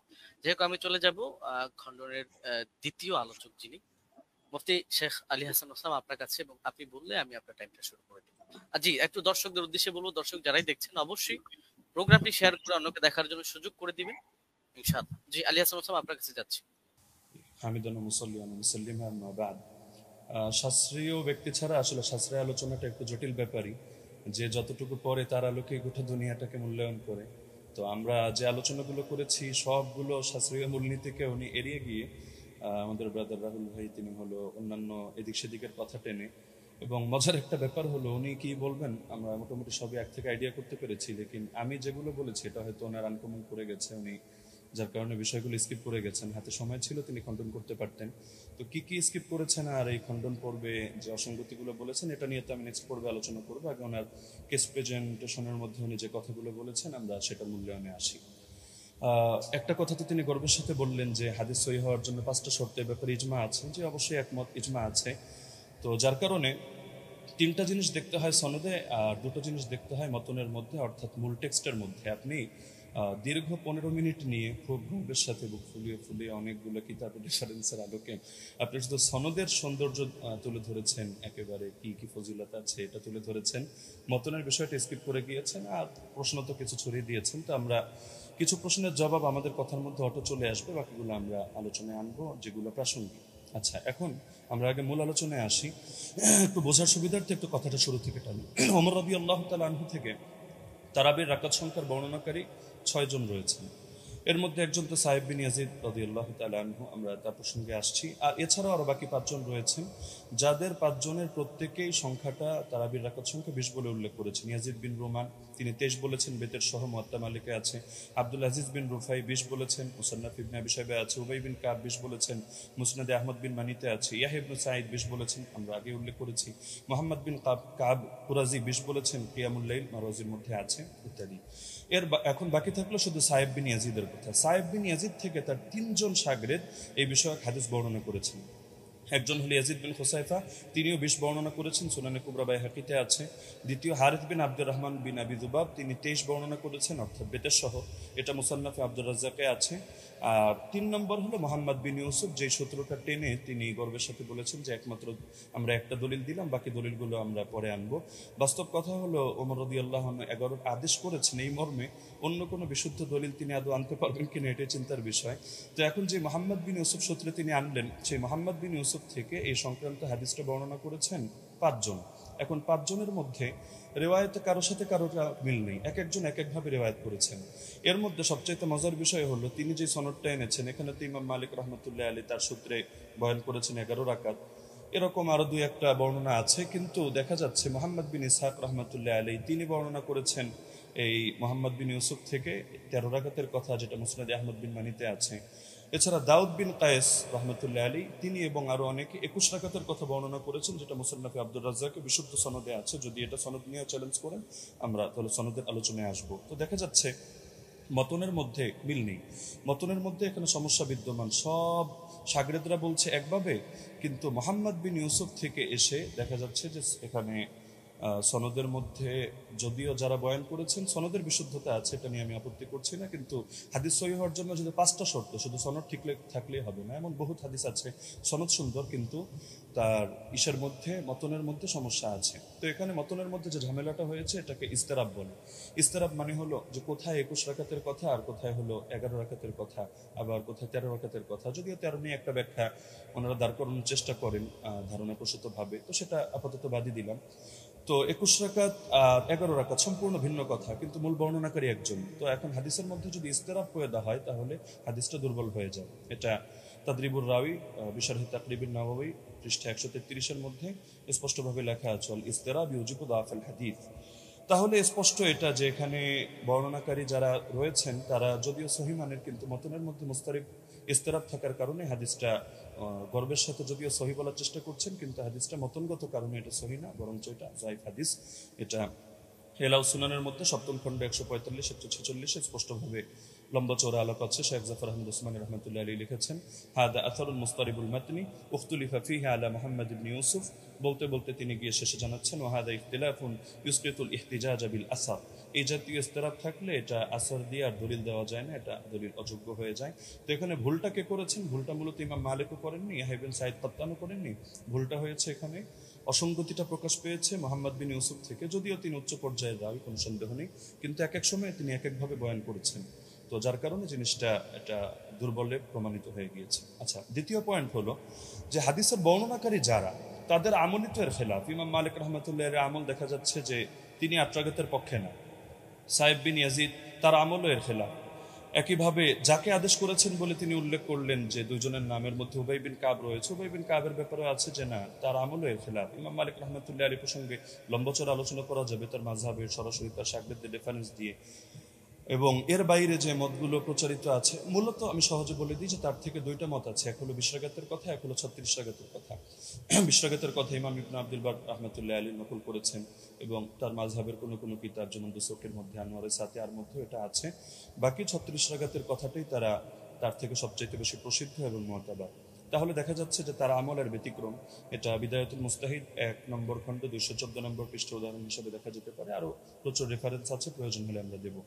আচ্ছা, দ্বিতীয়ত হলো সাহেব বিন ইয়াজিদের আমল যে খেলাফ, এটা হলো বাইহাকি মারিফাতুস সুনান ওয়াল আসার কিতাবে 4th খণ্ড 42 নম্বর পৃষ্ঠা 5409 নম্বর রিওয়ায়েতে আছে, আন সাইব ইবনে ইয়াজিদ قال كنا نقوم في زمان عمر بن الخطاب ب20 ركعه والوتر। আমরা ওমরের জামানায় 20 রাকাত তারাবি পড়তাম এবং আমরা বেতন নামাজ আদায় করতাম। তাহলে দেখা যাচ্ছে তার আমলও এর খেলাফ। একইভাবে যাকে আদেশ করলেন সে উবাই বিন কাবের আমলও ছিল এর খেলাফ। এটা আল হাদিসুল মুখতারা জিয়া মাকদিসের গ্রন্থ 1161 নম্বর রিওয়ায়াত, সেখানে স্পষ্ট আছে, আন উবাই ইবনে কাবিন আন্না উমারা আমারা উবাইয়ান আন ইউসাল্লিয়া বিন নাস ফি রমাদান। এই হাদিসের শেষে গিয়ে স্পষ্ট আছে ফাসাল্লা বিহিম 20 রাকাতান, তিনি মানুষদেরকে নিয়ে 20 রাকাত নামাজ আদায় করলেন। তাহলে এটা তো সম্ভব না, খলিফা তাকে আদেশ দিবে একটা আর তিনি খলিফার আদেশ লঙ্ঘন করে করবেন আরেকটা। তার মানে খলিফার আদেশে ছিল 20 রাকাত। তবে এটা মোহাম্মদ বিন ইউসুফ বলতে গিয়ে একাধিক জায়গায় এক এক রকম বলেছেন, এক জায়গায় তার থেকে কখনো 11 রাকাতের কথা এসেছে। আচ্ছা, মুসান্নাফে আব্দুর রাজ্জাক গ্রন্থের মধ্যেও উবাই বিন কাবের এই রিওয়ায়াত আছে 7730 নম্বর হাদিস। সেখানেও দেখা যাচ্ছে যে আন্না উমর জামা আন-নাস ফি রমাদান আলা উবাই ইবনে কাব ওয়া আলা তামিম আদ-দারি আলা 21 রাকাত। ওমর রাদিয়াল্লাহু আনহু উবাই বিন কাব এবং তামিম দারিকে মানুষকে নামাজ পড়ানোর দায়িত্ব দিয়েছেন 11 রাকাত 21 রাকাত। তাহলে এখানেও দেখা যাচ্ছে যে দাবিগুলো মিলছে না। তো এই জিনিসটা ব্রাদার রাহুল মানুক বা না মানুক ইমাম ইবনে তাইমিয়া রাহিমাহুল্লাহ মেনে নিয়েছেন, ثبت أن أبي بن كعب كان يقوم بالناس 20 ركعة في قيام رمضان ويوتر بثلاث। এটা প্রমাণিত যে উবাই বিন কাব রাদিয়াল্লাহু আনহু তিনি মানুষদেরকে নিয়ে রমাদানুল মুবারকের তারাবিতে 20 রাকাত নামাজ পড়তেন এবং 3 রাকাত বেতের আদায় করতেন। তাহলে ইমাম ইবনে তাইমিয়া রাহিমাহুল্লাহর বক্তব্য দ্বারা স্পষ্ট হয়ে যাচ্ছে। তো একটা মূলনীতি হলো, যদি বর্ণনাকারীর আমল তার বর্ণনার খেলাফ হয় তাহলে এর দ্বারা বোঝা যায় যে বর্ণনাটি আসলে এতে দুর্বলতা রয়ে গিয়েছে। আমালুর রাওয়ি আও ফাতওয়াহু বিখিলাফিল হাদিস আল্লাযী রাওয়াহু ইসকিতুল ইহতিজাজ বিল হাদিস। এটার আমরা যেহেতু সময় কম, আমরা শুধু রেফারেন্সগুলো দিয়ে দিচ্ছি, আপনারা ক্রস চেক দিয়ে নিতে পারেন। কাশফুল আসরার 3 নম্বর খণ্ড 63 পৃষ্ঠা, উসুলুস সারাখসি 2 নম্বর খণ্ড 5 নম্বর পৃষ্ঠা, আল কাফি 3 নম্বর খণ্ড 1354 পৃষ্ঠা, আল ফুসুল ফিল উসুল 3 নম্বর খণ্ড 203 নম্বর পৃষ্ঠা, আত তাকরির ওয়াত তাহবির 2 নম্বর খণ্ড 266 পৃষ্ঠা, আত তাওদীহ 2 নম্বর খণ্ড 25 নম্বর পৃষ্ঠা, ফাওয়াতিহুর রাহমুদ 2 163, কাওয়ায়েদ ফি উলুমিল হাদিস 202 নম্বর পৃষ্ঠা, শারহুল মানার 661, আল বাহরুল মুহিত 3 নম্বর খণ্ড 246 পৃষ্ঠা, আল ইহকাম লিল আমিদি 2 নম্বর খণ্ড 165 নম্বর পৃষ্ঠা। এমনকি গায়রে মুকাল্লিদ আলেম শেখ ইব্রাহিম শিয়ালকোটি রাহিমাহুল্লাহ তিনিও এটা স্পষ্ট স্বীকার করেছেন ইনারাতুল মাসাবি গ্রন্থে, যেটা তারাবি শীর্ষক 29 नंबर पृष्ठ है। अगर रावी का अमल उसकी रिवायत के खिलाफ हो तो उसकी रिवायत काबिल अमल ना होगी। तो स्पष्ट कथा। 3 নম্বর পয়েন্ট হলো, 20 রাকাত তারাবির বিষয়টা তো উম্মতের তাআমুল, উম্মতের ঐকমত্যের দ্বারা প্রমাণিত। তো সুতরাং যদি আমরা তর্কের খাতিরে, এটা তো আমরা দেখালাম যে আসলে ওনার মতনের সমস্যার কারণে ওনার হাদিসটা যতই মুয়াত্তা মালিক বলুক আর যে কিতাবের নামই বলুক, কিন্তু মুয়াত্তা মালিক হওয়ার মানে তো এটা না যে প্রতিটা হাদিসের কোনো জায়গায় কোনো ধরনের কোনো অসঙ্গতি নেই, কোথাও কোনো মতনের মধ্যে ইস্তেরাব নেই, এমন কথা কেউ দাবি করার সুযোগও নেই। তো যদি কেউ দাবি করেও থাকে যে তিনি একসময় 11 রাকাত আদেশ করেছিলেন, তর্কের খাতিরে মানলেও তো ইমামরা ব্যাখ্যা দিয়ে গিয়েছেন। যেমন ইমাম ইবনে আব্দুল বার মালিক রাহমাতুল্লাহ আলাইহি ব্যাখ্যা দিয়েছেন যে এটা মানসুখ। শুরুতে হয়তো তিনি 11 রাকাতে দিয়েছিলেন, এরপর তিনি 21 রাকাতের কথা বলেছেন। এটা আল ইস্তিযকার 2 নম্বর খণ্ড 68 নম্বর পৃষ্ঠায় আছে। একইভাবে ইমাম বাজি রাহিমাহুল্লাহ তার মন্তব্য একই, আল মুনতাকা 2 নম্বর খণ্ড 208 নম্বর পৃষ্ঠা। ইমাম আদাউই, ইমাম ইবনে হাবিব তারাও বলে গিয়েছেন, যেটা হাশিয়াতুল আদাউই আলা কিফায়াতুত তালিব 1 নম্বর খণ্ড 353 নম্বর পৃষ্ঠার মধ্যে বিদ্যমান আছে। মজার বিষয় হলো, এই কারণেই ব্রাদার রাহুল যে মতি পোষণ করুক না কেন, 4 মাযহাবের কেউই 8 রাকাত সুন্নাত হওয়ার ফতোয়া প্রদান করেননি। তো যার কারণে 4 মাযহাবের 4 ইমাম যখন আপনারা 20 রাকাতের মতামত দিচ্ছেন, বিশেষ করে ইমাম মালিক থেকে 2টা মত আছে, 20 আছে, 36 আছে, লেকিন এটা তো স্পষ্ট 8-এর কথা কেউ বলছেন না। এবং 8-এর নামে যেটা চালানো হয়, সালাফি ভাইরা কেউ চালায়, তো সেটা প্রমাণিত না। কেন প্রমাণিত না, এটা যদি চ্যালেঞ্জ করে আমরা উনি সেই রেফারেন্স টানলে জবাবে আসবো, না হলে শুধু শুধু জবাব দিয়ে সময় বাড়িয়ে লাভ নেই। তো মূলনীতি হলো, ইমাম ইবনে রাজব হাম্বলি রাহমাতুল্লাহ আলাইহি লিখেছেন তার ফাদলুল ইলমিস সালাফ আলা ইলমিল খালাফ পৃষ্ঠা 83 এর মধ্যে, ফাআম্মা মাত্তুফিকা আলা তারকিহি ফালা ইয়াজুজুল আমালু বিহি লিআন্নাহুম মা তারাকুহু ইল্লা আলা ইলমি আন্নাহু লা ইউমালু বিহি। ইমামরা যদি একমত হয়ে যায় যে হাদিসটা এটা তরক করা হচ্ছে, অর্থাৎ তারা কেউ এর আগে ফতোয়া দিচ্ছেন না, আমল করছেন না, তাহলে সেটা আসলে মজবুত থাকে না এবং তার মধ্যে বিভিন্ন দুর্বলতা তৈরি হয়ে যায়, সেটা দলিলযোগ্য হয় না। কারণ এটাকেও সাদ বলে। সাদ কখনো সনদের দ্বারাও হয়, কখনো মতনের দ্বারাও হয়। তিনি তার কিতাব শারহুল আলী তিরমিজির মধ্যে 2 নম্বর খণ্ড 624 নম্বর পৃষ্ঠা, এই কিতাবগুলোর নাম তো অবশ্যই ব্রাদার রাহুল শোনার কথা, এই পৃষ্ঠাগুলো পড়েছেন কিনা আমি জানি না, না হলে আপনি প্রয়োজনে এগুলো চেক দিয়ে আপনি মন্তব্য করতে পারেন। যে তিনি লিখেছেন, ওমা হুয়া শাদুল মাতনি কাল আহাদিস আল্লাতী সাহাতিল আহাদিস বিখিলাফিহা ওয়া আজমাআত আইম্মাতুল উলামা আলাল কওলি বিগাইরিহা। যে হাদিসের ক্ষেত্রে দেখা যাচ্ছে যে উম্মতের আলেমদের মধ্যেও যারা ইমাম, তারা এর বিপরীত ফতোয়া দিচ্ছেন, সেই ক্ষেত্রে সেই হাদিসের মতনকে শাদ হিসাবে বিবেচনা করা হয়। অর্থাৎ শাদ যদি কোনো হাদিসের মতনকে বলা হয়, তাহলে সেটা সহিহ থাকে। তাহলে দেখা যাচ্ছে যে যদি উনি পয়েন্ট বলেছেন অনেকগুলো এবং গর্বের সাথে বলেছেন, কিন্তু সবগুলো মিলে উনি সনদের আলোচনায় সীমাবদ্ধ থেকেছেন, মতনের আলোচনায় আসেননি। আমরা মতন থেকে কয়েকটা পয়েন্ট দেখালাম, আরো অনেক পয়েন্ট দেখানো সম্ভব, যে উনি যে হাদিসটা দেখিয়েছেন এটা মুস্তারিব একটা হাদিস।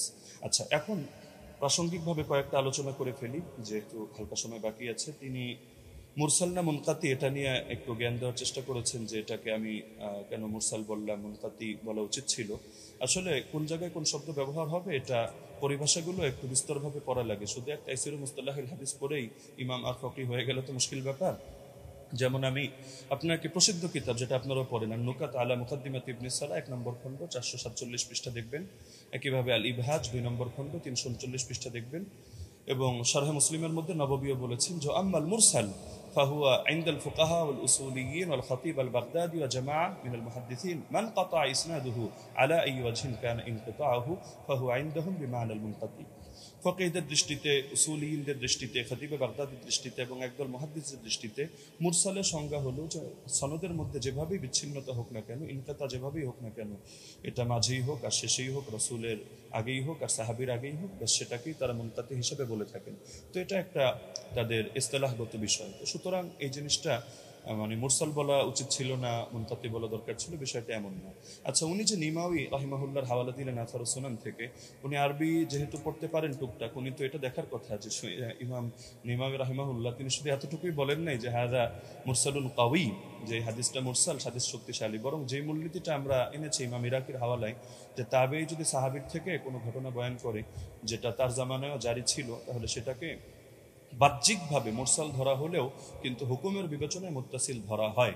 আমরা তো আলোচনা করছি শাস্ত্রীয় মূলনীতির আলোকে হুকুম প্রসঙ্গে। তো এই মূলনীতিটা আপনি যে কিতাবের হাওয়ালা দিলেন এবং মজার বিষয় যে স্ক্রিনশট দিলেন, আপনি এটাই যদি ভালো করে দেখেন টিকার মধ্যে খুঁজে পাবেন। তো দেখা যাচ্ছে আপনি একাংশ পড়ে তাড়াহুড়ো করে রেফারেন্স দিয়ে দিলেন, কিন্তু এটা আপনার নজরের বাইরে চলে গেল, যার কারণে নিমাউইকে আমার বিরুদ্ধে দাঁড় করিয়ে দিলেন। দ্বিতীয়ত দলিল সহ নামাজের মাসাইল কিতাবটাকে আমার বিরুদ্ধে দাঁড় করালেন। তবে মজার বিষয় হলো আপনি এই জিনিসটা খেয়াল করলেন না যে আমি বারবার বলছি যে বাহ্যিকভাবে দেখতে মুনকাতি, শত্রু বিচ্ছিন্ন, তবে আমরা হুকুম নিয়ে আলোচনা করছি যে হুকুমের বিবেচনায় যেমন মারফুয়ে হুকমি, তো এই শব্দ আপনার শোনার কথা যে অনেক হাদিস এটা মারফু না, মানে আল্লাহ রসুলের দিকে নিসবত করে সাহাবী বলেন নাই, কিন্তু সাহাবী বলেছেন স্বাভাবিক তার উক্তি হিসাবে। কিন্তু আমরা যখন বিবেচনা করছি আমরা বলছি মারফুয়ে হুকমি, মানে দেখতে যদিও এটা মাওকুফ হাদিস, সাহাবীর বর্ণনা, সাহাবীর উক্তি, কিন্তু হুকুমের বিবেচনায় এটা হলো মারফু, অর্থাৎ আমরা এটাকে মারফু হিসাবে বিবেচনা করব। এখন যদি আপনি এক কিতাব খুলে দেখেন, দেখো সে তো মাওকুফ বলেছে, অথবা আপনি এখন তাহলে মারফু বলছেন কিভাবে, তাহলে বলতে হবে ভাই বিবেচনাবোধের পার্থক্য তো আপনাকে বুঝতে হবে। একটা জাহেরি এতেবার, একটা হাকিকি এতেবার। জাহেরি বিবেচনায় হাদিসটাকে আপনার মুনকাতি মনে হতে পারে, কিন্তু আপনি শাস্ত্রের কথায় যখন আসবেন, শিরোনামে যেহেতু শাস্ত্রীয় আলোচনা, তো আপনি শাস্ত্র দিয়ে দেখতে হলে আপনি শাস্ত্রের মূলনীতির আলোকিত বিবেচনা করতে হবে, না হলে মূলনীতিকে চ্যালেঞ্জ করেন। আপনি অমুক কিতাবে এটা আছে, তমুক কিতাবে এটা আছে, শুধু এতটুকু বললে যথেষ্ট না, আপনাকে মাথায় রাখতে হবে একটা শাস্ত্র পরিগণিত হয় টোটাল পুরো বিষয়টাকে সামনে রেখে। কোরআনের এক আয়াত আর এক আয়াতের তাফসির হয়, না হলে আপনি এক আয়াত দিয়ে মতকেও বৈধ করে দিতে পারবেন, আর এক আয়াত দিয়ে জিহাদকেও নিষিদ্ধ করে সব জায়গায় সবরের আদেশ দিতে পারবেন, কিন্তু পুরো সামগ্রিক ভান্ডারকে, শাস্ত্রকে সামনে রেখে আপনার সিদ্ধান্তে আসতে হবে। এই জিনিসটা যদি না বোঝেন তাহলে শুধু আবেগে কিছু কথা বলবেন বা একটু ইমোশনাল কিছু লেকচার হবে, লেকিন এর দ্বারা শাস্ত্রীয় কোনো কথা হবে না। তো যেহেতু সারা দেশ এটা দেখছে এবং আলেম উলামা, তালিব ইলম সবাই মূল্যায়ন করছে, সুতরাং আমার অনুরোধ থাকবে নেক্সট পর্বে আপনি শাস্ত্রীয় আলোকে এই মূলনীতিগুলো চ্যালেঞ্জ করেন। ধন্যবাদ, জাযাকাল্লাহ। আমি কারেক্ট টাইম শেষ করলাম। জি, মোহতরম আলী হাসান ওসমান, আপনাকে অনেক অনেক ধন্যবাদ। আমি আরেকটি জিনিস আপনাদেরকে মনে করিয়ে দিতে চাই যে আপনাদের জন্য আমাদের পক্ষ থেকে 2 মিনিট সময় ছিল বা আছে। আরেকটি খণ্ডন পর্ব আছে, আপনারা চাইলে 2 মিনিট আপনারা ব্যবহার করতে পারেন। আমি দ্বিতীয় খণ্ডন পর্বটি যাচ্ছি এবং এই খণ্ডন পর্বর পরেই আমাদের কোনো খণ্ডন পর্ব থাকছে না, একটাই লাস্ট। আমি প্রথমে চলে যাব ব্রাদার রাহুল হোসেন আপনার কাছে, এবং আপনি বললে আমি টাইমটা শুরু করে দেব। একটা স্লাইড পাঠিয়েছি, স্লাইড 8 লেখা আছে, 8 লেখা আছে, দেখেন। জি, পেয়েছি। জি, স্ক্রিনে নিয়ে আসতে হবে। আচ্ছা, সময় স্টার্ট নাও। জি, সো বিসমিল্লাহ। সম্মানিত দর্শক মন্ডলী, উস্তাদজি যেটা শেষ করেছেন সেটা দিয়ে শুরু করবো। উনি বললেন যে পালে উসুলকে চ্যালেঞ্জ করতে। আমি চ্যালেঞ্জ করে দিয়েছি। উস্তাদজি আমার 8টা অভিযোগের 2টা পয়েন্টে জবাব দেয়নি এবং বলেছিল জবাব দেবে, এবং আমি নাকি স্বাস্থ্য সম্পর্কে তেমন না জানলে এটা সমস্যা, কিন্তু কোথায় যে সমস্যা তিনি এখন পর্যন্ত বলেননি। এটা একটা কেমন হয়ে গেল। উস্তাদজিকে আবার বলে দিয়ে উসুলকে চ্যালেঞ্জ করেছি, একটু শুনবেন। আমি আপনাকে বলেছিলাম যে হাদিস সহিহ হওয়ার জন্য ইজমাই উসুল হচ্ছে 5খানা শর্ত লাগবে। প্রথম হচ্ছে মুত্তাসিল হওয়া, সনদের মধ্যে শক্তিশালী হওয়া, সনদের মধ্যে বিচ্ছিন্ন যেন না হয়, এবং দেখানো হয়েছে যে সনদের মধ্যে বিচ্ছিন্নতা আছে। ইয়াহি সাইদ আল কাত্তান উমর বিন খাত্তাবের যুগ পান নাই। এটা হুকমান মারফু বা আপনি যতই প্রমাণ করার চেষ্টা করেন না কেন, কোনোভাবেই এটা প্রমাণ করা সম্ভব নয় যে সনদের মধ্যে ইনকেতা ঘটেনি, যেটা আমি দেবন্দি হানাফি বেল কিতাব থেকে দেখিয়েছি। 2 নম্বর বিষয়, এখানে তিনি আমাকে যে কথাটা আবার বলতে চাইলেন সেটা হাদিস সাজ হওয়া, এবং এর সঙ্গে সঙ্গে বললেন দেখেন 8 টাকাতে তারাবি যেটা দাদা রাহুল পেশ করেছেন সেটা মুয়াত্তা মালিক থেকে, আর মুয়াত্তা মালিকের সনদের রাবিদের মধ্যে কোনো সমস্যা নেই। তবে মতন নিয়ে দাদা রাহুল কোনো কথা বলেনি। অভিযোগ করে তো দেখেন, অভিযোগ করলে তো জবাব দেব, আপনি তো অভিযোগটা করেননি, বরং দ্বিতীয় পর্বে এসে অনেকগুলো 1 ডজন দলিল আপনি এখানে পেশ করেছেন। এটা একটা মানে কোয়ালিটি আছে, যে শেষ পর্বে একসঙ্গে অনেকগুলো দিয়ে দিব যেন আর সময় না পাওয়া যায়, এটা আমরাও বুঝি। চলেন আপনার সেটার জবাব দিয়ে দিই। উনি বললেন যে মোহাম্মদ বিন ইউসুফ থেকে 3 জন, সাইদ বিন ইয়াজিদ থেকে টোটাল 6 জন হাদিস বর্ণনা করেছে তারাবির 20 রাকাতের টোটাল তারাবি রাকাত সংখ্যার উপরে। তার মধ্যে মোহাম্মদ বিন ইউসুফ একজন, যিনি 3 জন হাদিস বর্ণনা করেছে মোহাম্মদ বিন ইউসুফ থেকে। এক ইমাম মালিক যিনি 11 রাকাতের কথা বলেছে, যেটা আমার দলিল দেখিয়েছি, উনি বলেন মোহাম্মদ বিন ইবনে ইসহাক উনি 13 রাকাত, আর দাউদ বিন কায়েস তিনি 21 রাকাত। অতএব এখানে ইজতিরাব ঘটেছে। বাহ, চমৎকার। উস্তাদজিকে বলবো আর একটু পড়াশোনা করতে হবে। শুধু মোহাম্মদ বিন ইউসুফ থেকে মাত্র 3 জন নয়, টোটাল ব্যবহার করেছে 8 জন হাদিস। আপনার সামনে স্ক্রিন দেখতে পাচ্ছেন। ইয়াহিয়া সাইদ আল কাত্তানের মতো মুহাদ্দিস, আপনি যার কথা বলেন, উনিও ব্যবহার করেছেন। উনি মোহাম্মদ বিন ইউসুফ থেকে 11 রাকাতের কথা আদেশ করেছেন, যেটা মুসনাদ ইবনে আবি শাইবাতে রিওয়াত স্পষ্ট সেই সনদে প্রমাণ আছে। যদি সম্ভব হয় একটা কিলো কাল করে দেখাবেন, আমি স্ক্রিন নিয়ে আসছি। 2 ইমাম মালিক তো দেখলেন একটু আগে, ইসমাইল বিন জাফর তিনিও বর্ণনা করেছেন 4, ওসমান ইবনে যায়েদ আল লাইসি তিনিও বর্ণনা করেছেন 11 রাকাত, ইসমাইল বিন উমাইয়া তিনিও 11 রাকাত, আব্দুল আজিজ বিন মুহাম্মদ তিনিও 11 রাকাত। টোটাল মোহাম্মদ বিন ইউসুফের 8 জন শাগরেদ, পয়েন্ট টু বি নোটেড, ভালোভাবে দেখেন, গেম ঘুরে যাবে এখান থেকে। মোহাম্মদ বিন ইউসুফের টোটাল 8 জন শাগরেদ তারাবির রাকাত বর্ণনা করেছে, তার মধ্যে 5 জন বাবার বর্ণনা করছে 11 রাকাত। শুধুমাত্র মোহাম্মদ বিন ইউসুফ আর দাউদ বিন কায়েস তারা বলছে কেউ 13 রাকাত, কেউ হচ্ছে 21 রাকাত। চলেন জবাব দেখেন। মোহাম্মদ বিন ইসহাক তিনি কি বলছেন, 21 রাকাত নাকি বর্ণনা করেছে। মোহাম্মদ বিন ইসহাক কে? হানাফিদের বই তাজালিয়াতের শাবদা দেওবন্দি মুনাজিরের নাকি ইসলাম তাজালিয়াতের শাবদার 5ম খণ্ডের 311 পৃষ্ঠায় পরিষ্কার বলছে মোহাম্মদ বিন ইসহাক ইমাম মালিক তাকে দাজ্জাল বলেছে, কাযযাব বলেছে, মিথ্যুক বলেছে। হানাফিদের নিকটে মোহাম্মদ বিন ইসহাক তিনি কাযযাব, মিথ্যুক, মানে তাদের উসুল দিয়ে হাদিস জাল পর্যন্ত বলা যায়। কেন সনদের মধ্যে এই মোহাম্মদ বিন ইসহাক যিনি আছেন ইনি কাযযাব, যিনি 21 রাকাত বর্ণনা করেছে মোহাম্মদ বিন ইউসুফ থেকে। তাই মোহাম্মদ বিন ইউসুফের 5 জন শাগরেদ বলছে 11 রাকাত, আর একজন কাযযাব রাবি দেওবন্দীদের দাবি অনুযায়ী তিনি বলছেন যে না 13 রাকাত। অতএব এই হাদিস সহিহ নয়, এটা হানাফিদের উসুল্লাহ প্রমাণিত। চলেন এটা যদি সন্তুষ্ট না হয়, দলিল সহ নামাজের মাসাইল 144 নম্বর পৃষ্ঠাতে মাওলানা আব্দুল মতিন সাহেব তিনিও এখানে এই 21 রাকাতে বর্ণনাকারী যিনি আছেন তার নাম মোহাম্মদ ইবনে ইসহাককে যঈফ এবং দুর্বল বলছে। স্ক্রিন আপনার সামনে লক্ষ্য করেন। 3 নাম্বার, জাস্টিস তাকি উসমানী একটা উসুল দিয়েছে, আলহামদুলিল্লাহ উসুল দিয়েছে। উসুলকে চ্যালেঞ্জ করেন, তাকি উসমানী রসুলকে চ্যালেঞ্জ করেন। কি বলছে দেখেন, দারসে তিনি 2 খণ্ডের 93 পৃষ্ঠা তিনি বলছেন মোহাম্মদ ইবনে ইসহাক রাহিমাহুল্লাহ মাকহুলের ছাত্র, তার সম্পর্কে পেছনে বলা হয়েছে যে তার একক বর্ণনা সন্দেহযুক্ত। তাহলে মোহাম্মদ বিন ইউসুফ যদি একাকী কোনো রিয়াত বর্ণনা করে সেটা সন্দেহযুক্ত। আর তাজালিয়াতের শাবদারে বলছে মোহাম্মদ বিন ইসহাক হচ্ছে কাযযাব, যিনি 21 রাকাতে বর্ণনা করেছে।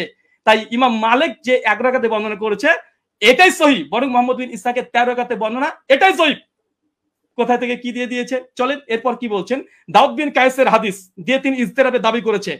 ওই উস্তাদজিকে আমি প্রথম পর্বে চ্যালেঞ্জ করেছিলাম যে ইজতিরাবের সংজ্ঞা কি পেশ করবেন, আর সেই সংজ্ঞাকে সামনে রেখে এই হাদিসকে আপনাকে ইজতিরাব দাবি করতে হবে। কারণ ইজতিরাবের একটা সংজ্ঞার মধ্যে এটাও পড়ে যে দুটো হাদিস সেম সমপরিমাণের সহিহ হতে হবে, চেন অফ নারেশন। মুয়াত্তা মালিকের যে গোল্ডেন চেন সিলসিলাতুল জাহাব, একটা দলিল পেশ করেন আলহামদুলিল্লাহ, এখন মতো আসবে না। আমার তো উস্তাদজি প্রথম থেকে তিনি মুনকাতে হাদিস যঈফ মুনকাতে দলিল পেশ করছে, একটা মুত্তাসিল পারছেন না। মুয়াত্তা মালিকের মতো একটা দলিল দিতে পারছেন না। উস্তাদজি 15-30 মিনিট শেষ হয়ে গেল, মাত্র 15টা মিনিট আছে। একটা মুয়াত্তা মালিকের মতো গোল্ডেন চেন বারবার এই মুনকাতে সনদ দিয়ে দিচ্ছেন। চলেন তারপর দেখেন দাউদ বিন কায়েসের এখানে বলছে কি যে দাউদ বিন কায়েসের ইহদা ইশরিন যে এখানে 21 রাকাতে বর্ণনা আছে। হ্যাঁ আছে। দাউদ বিন কায়েসের এই হাদিস শুধু দাউদ বিন কায়েস একা এক জায়গায় বর্ণনা করেনি, এবং দাউদ বিন কায়েস এই হাদিস আরেকজন শাগরেদ, দেখেন একই সনদ, এর ইমাম ফারাবির কিতাবুস সিয়াম 175 নম্বর হাদিস। এই 175 নম্বর হাদিসে ওমর বিন খাত্তাব তারাবি জামাত করেছে, এখানে রাকাতের সংখ্যা উল্লেখ নেই। আর এইখানে দেখেন মুসান্নাফ আব্দুর রাজ্জাক উসমান সাহেব যে দলিল পেশ করেছে 21 রাকাতের, এই 21 রাকাত যদি হয়েও যায়, এখানে ওমর যে আদেশ করেছে দাউদ বিন কায়েসের বর্ণনাতে নেই। কিসের ইস্তেরাব? দাউদ বিন কায়েসের রিওয়াতে এখানে যে আদেশ করেছে, নির্দেশ দিয়েছে ওমর নাই। ওমরের জামানায় পড়তো, কে পড়তো, কারা পড়তো, কে আদেশ করেছে, ওমর কি তাকে নির্দেশ করেছে? কিচ্ছু নাই। তাই ইস্তেরাব হওয়ার জন্য মতনের মোটামুটি সরাসরি কন্ট্রাডিকশন থাকতে হয়, সরাসরি কন্ট্রাডিকশন থাকতে হয়, অথবা দুটো মতন এমন সনদ এমন শক্তিশালী পর্যায়ের যেগুলো তাকবির দেওয়া সম্ভব নয়। এখানে 21 রাকাতে যে দাউদ বিন কায়েসের 2 জন এক জায়গাতে তিনি বর্ণনা করছেন, কোন রাকাত সংখ্যা তিনি বর্ণনা করছেন না। তাই এই দাউদ বিন কায়েসের 21 রাকাতের হাদিস দিয়ে তারপর যদি ধরে নি ফর সেক অফ আর্গুমেন্ট দাউদ বিন কায়েসের হাদিসে ওমর আদেশ দিয়েছেন নাই, তাই এই হাদিসকে সামনে রেখে মুয়াত্তা মালিকের হাদিসকে ইস্তিরাব দাবি করা এটা বেলপাক লেখাকের কি। আর 2 নাম্বার ইবনে ইসহাকের যে 21 রাকাতের বর্ণনা, ইবনে ইসাহাকের ওই রেওয়াতে ইবনে ইসাহাককে সরাসরি দেওবন্দীরা কাজ্জাব বলছে, দাজ্জাল বলছে ইমাম মালিকের কল নকল করে, তার দলিল দেওয়া মানে গাছে কাঁঠাল গোফে তেল। তাই দুটো জয়ীব দলিল দিয়ে মুয়াত্তা মালিকের মতো গোল্ডেন চেন সিলসিলাতে জাহাবের পুরো অভিযোগ আপত্তি করা সনদ এবং মতনে পড়ে, এটা খুব হাস্যকর ওস্তাদজি। এটা আপনার কাছে অন্তত হাদিস শাস্ত্রবিদ, আপনি হাদিস পড়ান শুনেছে একটা বক্তৃতাতে, কিন্তু এরকম করবেন আজকে আমি এটা ভাবতে পারিনি। আর তৃতীয়, যদিও সঞ্চালক আজকে দৃষ্টি কেমন দিয়েছে জানি না, আজকে আমাদের আলোচনাতে ছিল যে তিনি কোনো ফাতোয়া ফারাজ দিবেন না, তিনি ওসাইমিনের ফতোয়া নিয়ে এসেছেন, ইবনে তাইমিয়ার ফতোয়া নিয়ে এসেছেন, ইবনে আব্দুল বারের ফতোয়া নিয়ে এসেছেন, স্যার মাযহারের ফতোয়া নিয়ে এসেছেন, ফাঁকা মাঠে গোল দিতে চেয়েছেন, এখানে থামানো হয়নি। যদি এরকমই হয় আমরা দোল দিতে পারি, চলে সামনে আসছে। আচ্ছা, তার মানে বোঝা গেল মুহাম্মদ বিন ইসহাকের ওই রেবাত 3 জন নাই উস্তাদজি, 8 জন। 5 জন বলেছে 11 রাকাত, আর 2 জন বলেছে 13-21, আর দুটো হাদিসই জয়ীফ হানাফি দেওবন্দীদের উসুল অনুযায়ী। তাই ওটা দিয়ে ইস্তেরাব দাবি করা বেল পাকলে কাকের কি এরকম হয়ে যায়। আচ্ছা, ওস্তাদজির অভিযোগ ভিত্তিহীন প্রমাণ হয়ে গেছে। প্রথম কথা, 8 টাকা তারবি আলহামদুলিল্লাহ, ওটা না মতনি জয়ীফ না মতন না ইস্তেরাব, কোনো কিছু নেই। এবং চ্যালেঞ্জ করেছিলাম যে মানে বিগত দিনে 1284 হিজরির পূর্বে দেওবন্দি মাদ্রাসা প্রতিষ্ঠা হওয়ার আগে কোন মুহাদ্দিস হাদিসটাকে ইস্তেরাব দাবি করে বাতিল করেছে, প্রমাণ দিতে পারেনি। 8টা প্রশ্ন ছিল। আচ্ছা, 20 রাকাত ইতিহাস বললেন, যখন 20 রাকাতের ইতিহাস, 20 প্রথমে হয়তো 11 রাকাত তারাবির আদেশ করেছিল ওমর বিন খাত্তাব, পরে হয়তো 20 রাকাত করেছে। তার মানে তিনি স্বীকার করে নিয়েছেন অর্ধেক যে ওমর বিন খাত্তাব 11 রাকাতের আদেশ করেছিলেন। আলহামদুলিল্লাহ। অনেকে বলে যে ছিলই না, কোনোদিনই ছিল না। 1984 প্রথম দাবি। দলিল নামাজের মাসালে কি বলছে দেখেন, ওমর বিন খাত্তাব 11 রাকাত তারাবির আদেশ করেছে, পরবর্তী সময় মানুষেরা 20 রাকাত পড়েছে, ওমরের আদেশে পড়েছে, দেখাতে পারবেন ইনশাআল্লাহ। দেখা দলিল নামাজের মাসালেও তো আছে, ইমাম বাইহাকির ওই কলটা নকল করেছে, যেটা উস্তাদজি ওমর বিন খাত্তাব 11 রাকাতের আদেশ করেছিলেন, কিন্তু পরবর্তী সময়ে কিরাত ভারী হওয়ার কারণে তার রাকাত সংখ্যাকে বাড়িয়ে দিলেন, কিরাতকে কমিয়ে দিলেন। তো মানুষজন, জনগণ, তারা ওমরের আদেশে নয়, ওমরের আদেশে নয়, কে বা কারা, তারা 20 রাকাত চালু করেছিল ওমরের জামানায়, কিন্তু ওমরের আদেশে নাই। ওমরের আদেশে কত রাকাত? মালিকের 11 রাকাত, স্পষ্ট প্রমাণ। এখানে দেখেন মালিকি মাযহাবের ইমাম হাবিব মালিকি দলিল নামাজের মাসাল থেকে দেখাচ্ছি যেন একটু পুষ্টিকর বেশি হয় তথ্যগুলো। কি বলছে দেখেন, যে প্রথমে 11 রাকাতই ছিল, মানে ওমরের আদেশ 11 রাকাতই ছিল, কিন্তু তারা কিরাত লম্বা করতেন, ফলে ভারী ঠেকতো। পরে তারা রাকাত সংখ্যা বাড়ালেন, মানে ওমরের আদেশে নয়, জনগণ এমনি বাড়িয়েছে, রাকাত বাড়িয়ে দিয়েছে, কিরাত ছোট করে দিয়েছে, তাই ওটা বাতিল। তিনি বললেন যে ইমাম মালিক ছাড়া নাকি করেনি। এটা আপনি দেখেন যে ইমাম মালিক ছাড়া কতজন করেছে। ইমাম মালিক ছাড়া টোটাল 7 জন বর্ণনা করেছে। এখানে আমাদের স্ক্রিন আপনারা দেখতে পাচ্ছেন। তো ওই দাবিটা ওসমান সাহেবের একটু হাদিসের মতন সম্পর্কে অজ্ঞতাই আছে বলবো। যদি মানে মনে করেন যে না আমি একটু বাড়াবাড়ি করলাম, তো কিছু করার নেই, একটু বলতে হবে। আচ্ছা, এখানে দেখেন, আচ্ছা, ইমাম মালিক 11 রাকাত গ্রহণ করেনি, এটা খুব জোর দিয়েছে, যদি আজকে বিষয়ের সঙ্গে সম্পৃক্ত না। আজকের বিষয় ওমর কত রাকাত তারাবির আদেশ করেছে, ওস্তাদজি মুনকাতে দলিল দিয়েছে, মুত্তাসিল দিতে পারেন আলহামদুলিল্লাহ। আমরা একদম chain of narration golden chain দিয়েছি। আচ্ছা, ইমাম মালিক 11 রাকাতের আদেশ করেনি, চলেন দেখেন, এটা কিতাব সালাতুত তাহাজ্জুদ, এটা আব্দুল হক আন্দলুসি রাহিমাহুল্লাহর গ্রন্থ। ইমাম মালিকের শাগরেদ, ছাত্র, তার বলছে, কি বলছে দেখেন, এখানে বলছে কলা শাহ বিন আব্দুল আজিজ আন মালিক, মানে ইমাম মালিকের ছাত্র, তিনি রিওয়ায়াত করছেন, কি বলছেন, আল্লাজি আখতারা বিহা, ইমাম মালিক যেটাকে গ্রহণ করেছে, এখতিয়ার করেছে, কি করেছে, বিহি নাফসি, ইমাম মালিক নিজের জন্য কত রাকাত তিনি করেছেন। তারপর তিনি বলছেন দেখেন, ফি কিয়ামে রমাজান হুয়াল লাজি জামা, ইমাম মালিক ওমর বিন খাত্তাব যার পরে জমা করেছে ওমর বিন খাত্তাব, সেটা হচ্ছে ইহিদা আশারাতা রাকাতান ওয়া হুয়া সালাতে রাসূলুল্লাহ সাল্লাল্লাহু আলাইহি ওয়াসাল্লাম। এখানে ইমাম মালিকের কথা নকল করছে সঙ্গে ইমাম মালিকের ছাত্র। আমি এখানে ইমাম মালিকের ছাত্র ডাইরেক্ট কল, তিনি বলছেন যে ইমাম মালিক যেটা গ্রহণ করেছিলেন সেটা হচ্ছে 11 রাকাত, যেটা ছিল রাসূলুল্লাহ সালাত এবং ওমর বিন খাত্তাব যার পরে জমা করেছে, প্রথম কল। দ্বিতীয় দেখুন, এখানে হচ্ছে ইবনে কাসিমের একটা কলমে নকল করে গেছি। ইবনে কাসিম তিনি মালিক থেকে বর্ণনা করছে যে ওমরের জামানায় 36 রাকাত পড়া হতো, 36 রাকাত পড়া হতো, কিন্তু ইমাম মালিক কত গ্রহণ করেছে দেখেন, শেষে লাল দিয়ে দাগানো আছে। তারপরে হচ্ছে আক্তারা ওয়া নাফসি, ইমাম মালিক নিজের জন্য যেটা নির্ধারণ করেছে ইহিদা আশারাত রাকাতান, কিন্তু ইমাম মালিক নিজের জন্য 11 রাকাত, মানে ইমাম মালিকের সময় মানুষ 36 রাকাত পড়ছে, কিন্তু ইমাম মালিককে যখন সরকার যখন চিঠি পাঠায়, এই ঘটনা বর্ণনা আছে অনেক জায়গাতেই, তারপরে তাকে যখন বললো যে নামাজের সঙ্গে কি কমিয়ে দেবো, সেই সময় মালিক বলছে তারা পড়তে থাক, কিন্তু আমি নিজের জন্য ফি নাফসি, আমার জন্য ইহিদা আশারাত রাকাতান, আমি 11 রাকাতকে আমি নিজের জন্য গ্রহণ করলাম। মানুষ কি পড়ছে দেখার দরকার নেই, ইমাম মালিককে কথা মেনে নিন। আচ্ছা, এরপরে দেখেন, আচ্ছা বদরুদ্দিন আইনি হানাফি তিনিও উমদাতুল কারি শারে সহিহুল বুখারীতে 102 নম্বরে তিনি এই কথা স্বীকার করে নিয়েছেন যে ইমাম মালিক তিনি তার নিজের জন্য 11 রাকাতকে তিনি পছন্দ করেছিলেন। তার জামানায় কে কত পড়েছে এটা দেখার দরকার নেই, কারণ আমাদের আজকের আলোচ্য বিষয় এটা নাই যে কার জামানায় কত রাকাত পড়েছে। যদি ওটা নিয়ে ডিবেট করতে হয় আসেন পরে একটা সেশন রাখেন, অন্যদিন একটা সময় দেন, আবার আসবো, এটাও প্রমাণ করবেন ইনশাআল্লাহ ওমর বিন খাত্তাব জামানাতে 8 টাকা তারাবি হতো। আজকের আলোচ্য বিষয় ওসমান সাহেব ভুলে গেলে হবে না, ওমর বিন খাত্তাব কত রাকাত তারাবির আদেশ করেছেন, ওমরের জামানায় কে বা কারা কত পড়তো, কোন ইমাম কত রাকাতের ফতোয়া দিয়েছে, কে কি বলেছে এটা নয়, হাদিস শাস্ত্রের আলোকে ওমর বিন খাত্তাব কত রাকাত আদেশ করেছে। মুওয়াত্তা মালিকের স্পষ্ট হাদিস 11 রাকাত আপনি ইস্তেরাবের দাবি করেছিলেন, দুমড়ে মুচড়ে গেছে আলহামদুলিল্লাহ। বরং আপনি যে দলিল দিয়েছেন সবগুলো মুনকাতে হাদিসে পেশ করেছেন, এবং আপনাকে যে চ্যালেঞ্জগুলো করা হয়েছিল, আপনাকে যে চ্যালেঞ্জগুলো করেছিলাম সেই চ্যালেঞ্জের জবাব এখন পর্যন্ত আসেনি। যে ইয়াহিয়া সাইলাল কাত্তানের যে বর্ণনা পেশ করেছেন কাকে আদেশ করেছে হাদিস উল্লেখ নাই। মুওয়াত্তা মালিকের হাদিস দেখেন, দুটো হাদিসকে সম্মানিত দর্শক মণ্ডলী মাইন্ডফুল রাখেন, ফ্রেশ রাখেন, এক গ্লাস পানি খান, তারপর আলোচনা শোনেন।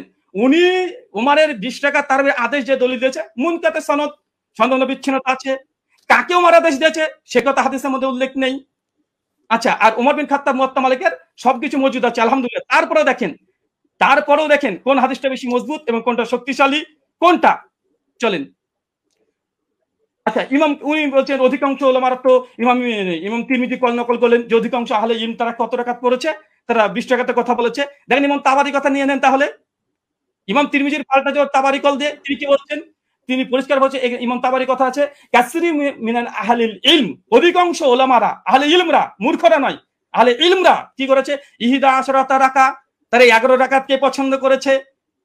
11 রাকাতকে, এটা ইমাম কুরতুবীর কল মজুদ আছে। তো এরকম ফতোয়া যদি দিতে চাই এবং আপনিও দিবেন আমিও দিব। আজকের টপিক এটা নয় যে কোন হুজুরে কত ফতোয়া দিয়েছে, জনগণ কত পড়তো, লোকজন কত পড়তো। আজকের আলোচ্য হচ্ছে উমর কত রাকাতের আদেশ করেছে। চলেন, এখানে তিনি কয়েকটা দলিল এখানে 20 টাকাতে আবার দেওয়ার চেষ্টা করেছে, আমরা সেখানে দেখাবো। বরং আমি বলবো আচ্ছা 20 টাকাতে তিনি হাদিস আরো তিনি ঝরঝর করে 6খানা হাদিস দিয়ে ফেলেছেন, আমাদের 4টেই মুরসাল। আমি সনদ দেখেন, পুরো হানাফিকে স্ক্রিনের মধ্যে রেখে দিয়েছে এখন এই মুহূর্তে। সাইদ বিন ইয়াজিদ থেকে আবু জুয়াবের হাদিস যায়িফ, চলেন এক ঝলক দেখে দেবো শুধু, কারণ এখানে আসলামি আছে, ইব্রাহিম বিন মুহাম্মদ বিন আবি ইয়াহিয়া আসলামি, তিনি পঞ্চম স্তরের মুদাল্লিস রাবি। এবং জেদ বলেছে এ রাবিকে স্বয়ং ইয়াহিয়া ইবনে মাইন হানাফি বলে দাবি করা হয়, তিনি স্বয়ং তাকে কাযযাব বলেছেন। লাইসা বিসিকাতিন, তিনি সিকা নয়, কাযযাব, তিনি মিথ্যুক রাবি দলিল দিয়েছেন। মুস্তাজি হতাশ হয়েছি আলী সাল্লাল্লাহু সাহেব। 2 নম্বর আবুল আলিয়ার যে বর্ণনা পেশ করেছে, আবুল আলিয়ার বর্ণনা আবু জাফর রাজি জয়ীফ রাবি, কে বলেছে দেখেন এখানে নাজমুর রায়াত হাফিজ জাইলি কি বলছে, আবু জাফর মুতাকাল্লিম ফি, তিনি বিতর্কিত রাবি। কলা আলী ইবনুল মাদিনী, তিনি অনেক মানে ইস্তেরাব করতেন। কলা আহমেদ লাইসাবি কয়িন, ইমাম আহমেদ বিন হাম্বল বলছে এই আবু জাফর রাজি ইনি হচ্ছেন শক্তিশালী নয়। কলা আবু জুরা রাজি ইয়াহুন কাসিরা অধিকাংশ ভুল করতেন। হাফেজ জাইলাই হানাফি, তিনি বলছেন আবুল আলিয়ার হাদিসের যে রাবি আবু জাফর ইনি জয়ীফ রাবি, মুতাকাল্লিম ফি, বিতর্কিত রাবি দলিল দিচ্ছেন মুওয়াত্তা মালিকের সামনে। অবাক। দেখেন ইমাম আহমেদ বলছে মুস্তারিবুল হাদিস আবু জাফর রাজিকে। পঞ্চম আচ্ছা, এবং তিনি ইয়াজিদ বিন রোমানের হাদিসটাকে তিনি আবার পেশ করলেন, মতন পরপর 3টে হাদিসকে ইরসাল বলছে। এক পৃষ্ঠাতে হানাফিদের 3টা হাদিস জয়ীফ, আর এটা আসর সুনানে স্পষ্ট এখানে লিখে দেওয়া হয়েছে। আচ্ছা, এখানে চতুর্থ বিষয় দেখেন, উনি বারবার ইয়াহিয়া সাইদ আনসারী হাদিসটাকে উনি বলছেন যে এটা যদিও মুরসাল উমরের জামানায় পায়নি। আমি এখানে 2 মিনিট নেব, যেটা পাওয়ার কথা। জি অবশ্যই, আপনি 2 মিনিট নেবেন। জি আচ্ছা, উস্তাদজি শুনেন এবং শ্রোতা মণ্ডলী শুনেন, উনি যে দলিলটাকে মজবুত দলিল বানিয়েছেন যে ইয়াহিয়া বিন সাইদ আল আনসারীর এই হাদিস দেখেন। ইমাম হাজম রাহিমাহুল্লাহ তিনি বলছেন যে ইয়াহিয়া সাইদ আল আনসারী তিনি মৃত্যুবরণ করেছে ওমর বিন খাত্তাবের 25 বছর পরে। উস্তাদজি কি দিয়ে মানুষকে মানে এইভাবে যদি রিজাল্ট শাস্ত্র নিয়ে যদি আলোচনা করতে আছেন, মানুষ তো হতাশ হয়ে বাড়িতে ফিরবে। যেমন একজন হাদিস বর্ণনা করলেন যে ওমর বিন খাত্তাবের জামানায় পেল না, এখন তো এটা প্রমাণই করতে পারলেন না, সনদ থেকে মুত্তাসিল এখন পর্যন্ত প্রমাণ করতে পারলেন না, এটা আপনার জন্য আমি। এবং উনি বলেন যে ওসুলকে নাকি চ্যালেঞ্জ করিনি, ওসুলকে চ্যালেঞ্জ করেছি। 2-4টে মুস্তালাহুল হাদিস, মানে এই গোটা আলোচনার সারমর্ম এটাই হয়ে যাচ্ছে যে এখন মুরসাল হাদিস দলিল কি দলিল না। আরে যদি তর্কের খাতে ধরে নি মুরসাল হাদিস দলিল, মুওয়াত্তা মালিকের মতো গোল্ডেন চেনের সঙ্গে টেক্কা দিতে পারে, ধরেও নি ফর সেক অফ আর্গুমেন্ট, কোথায় কি যে ধরেও নি। তারপরে দেখেন এখানে আরেকটা উনি বললেন যে ওমরের জামানাতে পড়ার কথা, যদি ওমরের জামানার কথা হয়, আমরা তো দলিল দিয়ে দিতে পারবো যে ওমরের জামানাতে সাহাবিরা, ইয়াহিয়া সাইদ আল কাত্তানের মতো সাহাবিরা তিনিও 11 রাকাত তারাবি পড়েছেন। এই মর্মে অনেকগুলো দলিল আমরা দেখিয়ে দিতে পারবো। আমি এক ঝলক শুধু দেখে দেবো, তিনি যেহেতু অনেক সাহাবিদের কথাও তিনি দলিল হিসেবে নিয়ে এসেছেন যে তারা কোন কোন জামানায় তারা পড়তো। আচ্ছা চলেন, আচ্ছা এখানে ইয়াহিয়া সাইদ আল আনসারীর যে রিওয়ায়াত নিয়ে এসেছে দেখেন, আমি এখানে 4 জন এখানে রেখে দিচ্ছি, এখানে 4 জনের নাম দেখেন। আচ্ছা, ইয়াহিয়া সাইদ আল আনসারী রাহিমাহুল্লাহ তিনিও বলছেন যে ওমরের জামানায় আমরা 20 টাকা তারাবি পড়তাম। ও ইয়াহিয়া সাইদ আল কাত্তান উনি যে দলিল দিয়েছে, আমি আরেকটা দলিল দিলাম খনন করার জন্য। উনি ইয়াহিয়া সাইদ আল কাত্তান যে দলিল, যে এখানেও এর হচ্ছে মুসনাদ ইবনে আবি শাইবা 7671 নম্বর হাদিস, তিনিও বলছেন যে ইহিদা আশরাতা রাকা, ওমরের জামানায় আমরা 11 রাকাত পড়তাম। আলহামদুলিল্লাহ। আরেকটা দেখেন, আব্দুল আজিজ ইবনে মুহাম্মদ তিনিও বলছেন যে ওমরের জামানায় আমরা 11 রাকাত পড়তাম। শেষ হয়েছে, 2 মিনিট। শুকরিয়া, জাযাকাল্লাহ খাইরান। অনেক অনেক ধন্যবাদ আপনাকে। আমি একটু দুঃখ প্রকাশ করে নিচ্ছি যে 2 আলোচকই আপনারা মাঝখানে কিছু আমার কাছে মনে হয়েছিল যে আপনাদের আলোচনাটা প্রাসঙ্গিক, যার কারণে ফতোয়া বিষয়টা নিয়ে আলী হাসান ওসামা আলোচনা করেছেন। এটাকে বিপরীত করে আবার ব্রাদার রাহুল হোসেন আপনিও ইমাম মালিকের কিছু বিষয় নিয়ে আসছিলেন। আমি বলবো যে আপনারা দুজনই জেনেছেন। তো যাই হোক, আমি একেবারে আলী হাসান ওসামা আপনার খণ্ডনের শেষ পর্ব, তারপরে আপনারা আর পাচ্ছেন না। তবে হ্যাঁ, এখানে আমরা আশা করবো বা রিকোয়েস্ট থাকবে যে প্রসঙ্গিকের মধ্যে আমরা কথা বলবো। জি জি, শোনা যাচ্ছে আমাকে? জি, আপনাকে শোনা যাচ্ছে। আপনি বললে আমি টাইমটা স্টার্ট করে দেবো। হ্যাঁ, শুরু করেন। হামিদান ওয়া মুসাল্লিয়ান ওয়া মুসাল্লিমা আম্মা বাদ। ব্রাদার রাহুল ভাইয়ের ব্যাপারে আমি একটা হতাশা প্রকাশ করছি। এই লিখিত সাজানো গোছানো ফরম্যাট দিয়ে আমার কথাগুলো খণ্ডন করতে চাইলে সবচাইতে বড় যে ঝামেলাটা আপনি করেছেন, আমি কথা বলি 50টা আর আপনি লিখিত ফরম্যাট থেকে সেই আগে চর্বিত চর্বণ যা সাজিয়ে রেখেছেন এবং 3 বছর থেকে বয়ানও যা বলছেন ওই সেগুলোই টেনে টেনে আপনি শুধু আগের কথাগুলোই করেন, অথচ অধিকাংশ পয়েন্ট আপনি কি বোঝেনই না, না ইচ্ছাকৃত এড়িয়ে চলেন, আমি ধরতে পারি না। দ্বিতীয় বিষয় হলো, আপনি বলেন আমি ফতোয়াটা নিচ্ছি, আমি কোনো প্রসঙ্গে ফতোয়াটা নিইনি, আমি উসুল বোঝানোর জন্য উদাহরণ দিয়েছি। ইমাম তিরমিজি রাহিমাহুল্লাহ কি মত দিয়েছেন, আলেমরা কি মত গ্রহণ করেছেন, সেটা তো আমি বলিনি। আমি তো দেখিয়েছি ইমাম তিরমিজি এই বক্তব্যটা বলেছেন যে রুয়ান ওমর থেকে বর্ণিত হয়েছে 20 রাকাতের কথা, এই প্রসঙ্গে এনেছি। আপনি কথা না বুঝেই সেই লিখিত ফরম্যাটে খণ্ডন করতে গেলে এটা ভুল করবেন, শুধু আবেগী কথা দিয়ে তো হবে না। আর শুধু জুবায়ের আলী জাই, নাসিরউদ্দিন আলবানী রাহিমাহুল্লাহ ওনাদের শুধু হাওয়ালাগুলো থেকেই ওই কপি পেস্ট করে আপনি একটা ফরম্যাট সাজিয়ে রাখলে সব কথা খণ্ডন করতে পারবেন না। এখন আপনি বারবার বলছেন যে আপনি একটা সনদ দেখান যেটা ইনকেতা নাই। আরে ভাই, আপনি তো উসুলের আলোকে কথায় আসবেন। আপনি তো, আমি যে উসুলগুলো শুনলাম ইতিমধ্যে 8-10টা উসুল শোনানো হয়ে গেছে, আপনি উসুলেরই কোনো ধার ধারছেন না। আপনি মুরসাল নিয়ে শুধু মুকদ্দিমায়ে মুসলিম থেকে একটা হাওয়ালা দিয়ে দিলেন, শেষ। যেন মুরসাল নিয়ে পৃথিবীতে আর কেউ কখনো কিছু বলেই নেই। তো যাই হোক, আমি এগুলোতে আসবো। আমি প্রথম শুরু করি, আপনি দাউদ বিন কায়েসের যেই বক্তব্যটা দিলেন যে দাউদ বিন কায়েসের এই বক্তব্যের মধ্যে এখানে আদেশের কোনো কথা নেই। আসলে আপনি আরবি কতটুকু পারেন আমি জানি না, আপনি আরবি মতনগুলো পড়েন না, আজকে ইচ্ছাকৃত কিনা আমি জানি না, যে মতনের ভুল থেকে বাঁচার জন্য কিনা, হতে পারে, হলে হতেও পারে, অন্য হিকমত থাকতে পারে, সময় বাঁচানোর ব্যাপারে হতে পারে। আপনি এই বাক্যটার অনুবাদটা করে দিয়েন আমাকে, যে দাউদ বিন কায়েসের রিওয়ায়াতের মধ্যে যে আছে যে আন্না উমর জামা আন-নাস ফি রমাদান আলা উবাই ইবনে কাব ওয়া আলা তামিম আদ-দারি আলা 21 রাকাতান, এই জামাআর সাথে আলা অব্যয়যোগে যখন বলা হয় জামা উমারু, ওমর মানুষকে জমা করেছেন কোন ব্যাপারে, আলা 21 রাকাতান 21 রাকাতের ব্যাপারে, তখন এর দ্বারা কি বোঝায় যে ওমর আদেশ করেন নাই, ওমর কিছু বলে নাই, তারা নিজেদের থেকে পড়ে নিয়েছেন। এই অনুবাদটা এটা কোন ডিকশনারির আলোকে করলেন পৃথিবীতে, এটা কি মেড ইন ইন্ডিয়া না মেড ইন বাংলাদেশ, এটা আমাকে অনুগ্রহ করে আপনি দেখাবেন। আর আপনি বললেন যে 8 জন বর্ণনা করেছেন, শুধু ওই 3 জনই না। আমি তো 3 জন প্রসঙ্গ আর 8 জন প্রসঙ্গে বলিনি, আমি তো কথাটা বলেছি এই প্রসঙ্গে যে ওনাদের বর্ণনাগুলোর মধ্যে ভিন্নতা আছে, ইস্তেরাব আছে, এই প্রসঙ্গে আমি কথাটা টেনেছি। আপনি মোহাম্মদ বিন ইসহাককে টানলেন এবং তাকে নিয়ে বড় করে কথা বললেন, অথচ মোহাম্মদ বিন ইসহাকটা আমি সিরেফ মনে হয় 5 সেকেন্ডে একটা বাক্য হিসেবে উদাহরণ হিসেবে দেখিয়েছি। আমি মূল আপনাকে সাংঘর্ষিক দাঁড় করিয়েছি দাউদ বিন কায়েসকে। দাউদ বিন কায়েসের এই সনদটাকে আপনার পক্ষে সম্ভব না এটাকে জয়ব বলে প্রমাণ করা, এটা সুনিশ্চিতভাবে।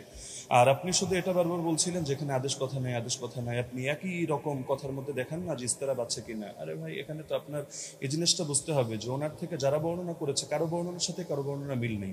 এক জায়গায় আদেশের কথা আছে, আরেক জায়গায় আদেশের কথা নেই। এক জায়গায় আমলের কথা আছে, আরেক জায়গায় আবার আমলের কথা নেই, শুধু আদেশের কথা। কারণ আদেশ নিয়ে আপনি 8টা কেন, আদেশ নিয়ে শুধু দুটোই দেখতে পারবেন। ইমাম মালিকের যে সনদটা আনলেন সেখানে ইমাম মালিক রহমতুল্লাহ আলী তার সনদের মধ্যে আছে যে তিনি আদেশ দিয়েছেন, আর দাউদ বিন কায়েসের মধ্যে আছে যে আদেশ দিয়েছেন। কিন্তু এখন দাউদ বিন কায়েসের এই সনদের মধ্যে জামা আলা এটা যোগ করলে অর্থ এটাই দাঁড়ায় যে ওমর মানুষকে 21 রাকাতের ব্যাপারে একত্রিত করেছেন। তাহলে এটা কিভাবে সম্ভব যে একই হাদিসের মধ্যে এক জায়গায় বলা হচ্ছে 21 রাকাত, আর এক জায়গায় বলা হচ্ছে 11 রাকাত? যদি হাদিস ভিন্ন ভিন্ন হতো, ভিন্ন ভিন্ন বর্ণনাকারী থেকে, আমরা তাহলে ধরতাম না এটা জামানার ভিন্নতা। লেকিন এরকম তো কোনো ব্যাপার ঘটেনি। তো সুতরাং এটা গায়ে পড়ে করা হয় না। আর সাদ বর্ণনা কাকে বলে? দাউদ বিন কায়েসকে আপনি কোন পর্যায়ে দাঁড় করিয়ে আপনি সাজ এখানে বলবেন, বা আপনি এটাকে ওইটার সাথে সাংঘর্ষিক করবেন? যদি এক রেওয়ায়তের মধ্যে সংখ্যা কম পাই আর এক রেওয়ায়তের মধ্যে সংখ্যা বেশি পাই, তাহলে সেই ক্ষেত্রে কি হুকুম আছে? এটা তো আপনার ফতোয়ার আলোকেই করতে হবে। আপনি তো মন গড়া একটা বললে হবে না। আর কিছু কথা তো আপনি বলেছেন একদম সনদ ছাড়া, যেগুলোর কোনো সনদই নেই। আপনি ইমাম মালিকের একটা ফতোয়া আনলেন, হলো তার এক শাগরেদ বলেছেন, তার শাগরেদ থেকে কি আপনি শুনেছেন না ওই কিতাবের লেখক ডাইরেক্ট শুনেছে? মাঝখানে সনদগুলো গেল কোথায়? আর আপনি মাযহাব নিয়ে কথা বলতে চাইলে মাযহাবের ব্যাপারে মূলনীতিগুলো তো আপনার জানা থাকা দরকার। ধরেন মালিকি মাযহাব নিয়ে আমি 100টা মত পেলাম, তাহলে আমি কোন মতটা চূড়ান্ত ধরবো? এখন ইমাম মালিক থেকে একটা বিশুদ্ধ মত দেখাতে পারবেন না যে ইমাম মালিক রহমতুল্লাহ আলী কোথাও 8 রাকাতের মতামত দিয়েছেন।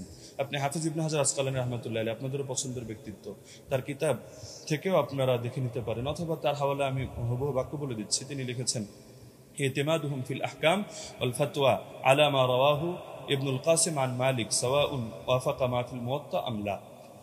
যে ফতোয়া দেওয়ার ক্ষেত্রে, বিধিবিধান বর্ণনা করার ক্ষেত্রে ইবনুল কাসিম যেটা বর্ণনা করবে ইমাম মালিক থেকে, সেটাই গ্রহণযোগ্য, এবং সেটা মুয়াত্তা কিতাবের মধ্যে যা আছে তার সাথে মিলুক বা না মিলুক, এটা হলো মাযহাবের মূল ভিত্তি হিসাবে ধরা হবে। এটা তাজুলুল মানফা 4 নম্বর পৃষ্ঠার মধ্যে পেয়ে যাবেন।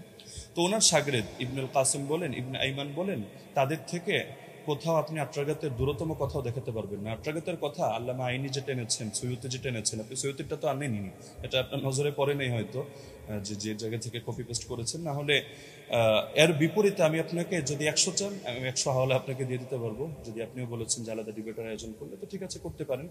তো ইমাম আইনি বলেছেন, ইমাম সৈয়দি বলেছেন, বেসনদ কথাবার্তা কোথাও দলিলযোগ্য হবে না। তো মোহাম্মদ বিন ইসহাকও এখানে ফ্যাক্টর না, আর অন্য লোকও ফ্যাক্টর না। আর আপনি বলছেন যে আমরা দেওবন্দিরা গায়ে পড়ে দাবি করি মুস্তারিব, আর কেউ দাবি করে না কেন? আপনি তো আহলে হাদিস ঘরানা। তো আপনাদের পিস পাবলিকেশন থেকে বই প্রকাশিত হয়েছে রাসূল সাল্লাল্লাহু আলাইহি ওয়াসাল্লামের প্র্যাকটিক্যাল নামাজ কোরআন ও সহিহ হাদিসের আলোকে। এই বইয়ের 222 নম্বর পৃষ্ঠা থেকে আমি আপনাকে শোনাচ্ছি। তার শাসন আমলে, তার মানে ওমরের কথা চলছে, 11 রাকাত এবং 21 রাকাত তারাবি সালাত আদায়ের প্রমাণ পাওয়া যায়। সাহেব রাদিয়াল্লাহু আনহু তৃতীয় ছাত্র মুহাম্মদ ইবনে ইউসুফ উপরোক্ত কথাগুলোর বর্ণনাকারী। হাদিসের মূল সূত্র অনুসারে একই রাবির একই বিষয়ে পৃথক পৃথক মত প্রকাশ করা বিশুদ্ধ হওয়ার অন্তরায়। সুতরাং 20 রাকাতের অভিন্ন মত গ্রহণ করাই যুক্তিসঙ্গত। তাহলে ইস্তেরাবের কথা, ইখতিলাফের কথা কি আমরা টানলাম নাকি আপনাদের লোকেরাও এটা টেনেছে? এটা তো আপনাদের স্পষ্টভাবে দেখা দরকার। আর আপনি বারবার শুধু এই প্রসঙ্গগুলোটা এখানে অপ্রাসঙ্গিক কথা টানলে হবে না, যে গোল্ডেন চেইন, আরে গোল্ডেন চেইন নাকি এটা ডায়মন্ডের চেইন নাকি হলো এটা রূপার চেইন, সেটা তো আমাদের দরকার না। আমাদের দরকার হলো আপনার এখানে 5টা জিনিস তো এক রাখতে হবে। আপনি শুধু আমাদের কথা প্রসঙ্গে বলছেন যে সনদের মধ্যে কোনো ইনকিতা নাই, আপনারা প্রমাণ করেন। আরে সনদের মধ্যে তো ইনকিতা বাস্তবেই নাই। আপনি যে ইনকিতা আপনার চোখে দেখতে পাচ্ছেন, এটা আপনার পড়াশোনা কম থাকার কারণে হচ্ছে। না হলে আমি তো উসুলের আলোকে দেখালাম, উসুলগুলো তো আপনি খণ্ডন করতে পারেননি এবং সম্ভব না। তো যার কারণে সনদের মধ্যে 3 কিতা নেই, তো শুধু গায়ের জোরে বললে তো হবে না। তো হাদিসটা যারা বলেছে হাদিস সহি হওয়ার জন্য এই 5টা শর্ত, সেই ইমাম নাই, এটা অন্য কোনো ইমাম না। আমি আজিব গারিব কারো নাম টানি নেই, বা আমাদের কোনো বড় হুজুরের নাম টানি নেই, তারাই এই মূলনীতিটা দাঁড় করিয়েছেন। তো সুতরাং এটাকে আপনি গায়ের জোরে অথবা চাপার জোরে বা একটা হাসি দিয়ে ফেলে দেওয়ার মতো বিষয় না। তো আবার কিছু আলোচনা টেনেছেন একেবারে অপ্রাসঙ্গিক, যেমন ওমর কাকে আদেশ দিয়েছেন। আচ্ছা, ওমর আপনাকে আদেশ দিল বা আমাকে আদেশ দিল, কাকে আদেশ দিল এটার সাথে কোন বিষয়ের সম্পর্ক? এখন রাজুলান, এই রাজুলান শব্দটা যদি এমন হয় যে পৃথিবীর কেউ কোনোদিন জানতে পারলো না যে রাজুলানটাকে উবাই বিন কাব নাকি তামিম দারি নাকি অন্য কোনো সাহাবী, এতে কি সমস্যা? আমাদের তো আলোচ্য বিষয় এটা যে ওমর রাদিয়াল্লাহু আনহু তিনি কত রাকাতের আদেশ করেছেন, 8 নাকি 20? 8-এর পক্ষে আপনি যে দলিল দিয়েছেন সেই দলিলটা মুস্তারিব একটা রিওয়ায়াত, যে রিওয়ায়াতটা গ্রহণযোগ্য না। আপনাদের কিতাবের মধ্যেই লেখা আছে যে না, এই রিওয়ায়াতটা দলিলযোগ্য হয় না। তো সুতরাং এটা তো আমাদের এখানে টেনে লাভ নেই। তার মধ্যে আরো কিছু আলোচনা টেনেছেন একেবারে প্রাসঙ্গিক, যে এমন জিনিস দেখান, অমুকের আগে কে করেছে, তমুকের আগে কে করেছে, মাদানী, রাউই, সিলসিলাতুল জাহাবিয়া, গোল্ডেন চেইন ইত্যাদি। এগুলো দেখানো না দেখানো তো মূল বিষয় না। আপনি অপ্রাসঙ্গিক প্রশ্ন আমিও চাইলে আপনাকে 100টা করতে পারি, কিন্তু আমি পূর্বের অংশগুলোতে একটা অপ্রাসঙ্গিক কথা বলিনি। অতি অল্প সময়ের মধ্যে শুধু আপনাকে আমি মূলনীতিগুলো বলেছি, লেকিন আপনি যেহেতু আগে একটা ফরম্যাট সাজিয়ে এনেছেন, তো যার কারণে মূলনীতিগুলো আপনি করেননি। এই যে আবু জাফরকে নিয়ে আপনি মাঝখান থেকে কথা প্রসঙ্গে টেনেছেন, যদিও আমি এগুলো মূল দলিল দেইনি। আরো মজার বিষয় হলো আপনি এমন কিছু খণ্ডনও করে দিয়েছেন যেটা আমি বলিই নাই। আবার আমি যেটা বলেছি এমন অধিকাংশ পয়েন্ট দিয়েছেন বাদ দিয়ে কয়েকটা রিওয়ায়াত বললেন যে আপনি এটা বলেছেন আমি হতাশ, অথচ এটার জবাব এটা, অথচ সেটা আমি বলিনি। তো মাঝখানে আবু জাফরকে টেনে এনেও আপনি দাঁড় করিয়ে দিলেন যে আবু জাফর এটা সর্বসম্মতিক্রমে জাইফ, কিছু কারণও টানলেন, অথচ আবু জাফর মুখতালাফি জাইফ না। যদিও এটা মূল আলোচনা, প্রাসঙ্গিকভাবে বলছি, মুখতালাফি জাইফ না, তাকে নিয়ে ইখতিলাফ হওয়া ভিন্ন জিনিস, আর চূড়ান্তভাবে জাইফ হিসেবে স্বীকৃত হওয়া ভিন্ন জিনিস। আপনি যে মত টানলেন এই মতের মধ্যেও তো আপনি মিস্টেক করেছেন। দেখা যাচ্ছে আলবানী রাহিমাহুল্লাহ এক্ষেত্রে এই কাজটা করেছেন, সদুকুন এই শব্দটা বাদ দিয়ে পরবর্তী যে কথাটা তিনি ভুল করেন ইত্যাদি, তার মধ্যে সমস্যা, ওই কথাটা টেনেছেন, তো সদুকুন হুকুমটা বাদ দিয়ে দিয়েছেন। অথচ আবু জাফরকে নিয়ে যদি দেখেন, ইয়াহয়া ইবনে মাইন সিকা বলেছেন, ইবনু আবি মারিয়াম বলেছেন তার হাদিস লেখা যাবে, সমস্যা নেই।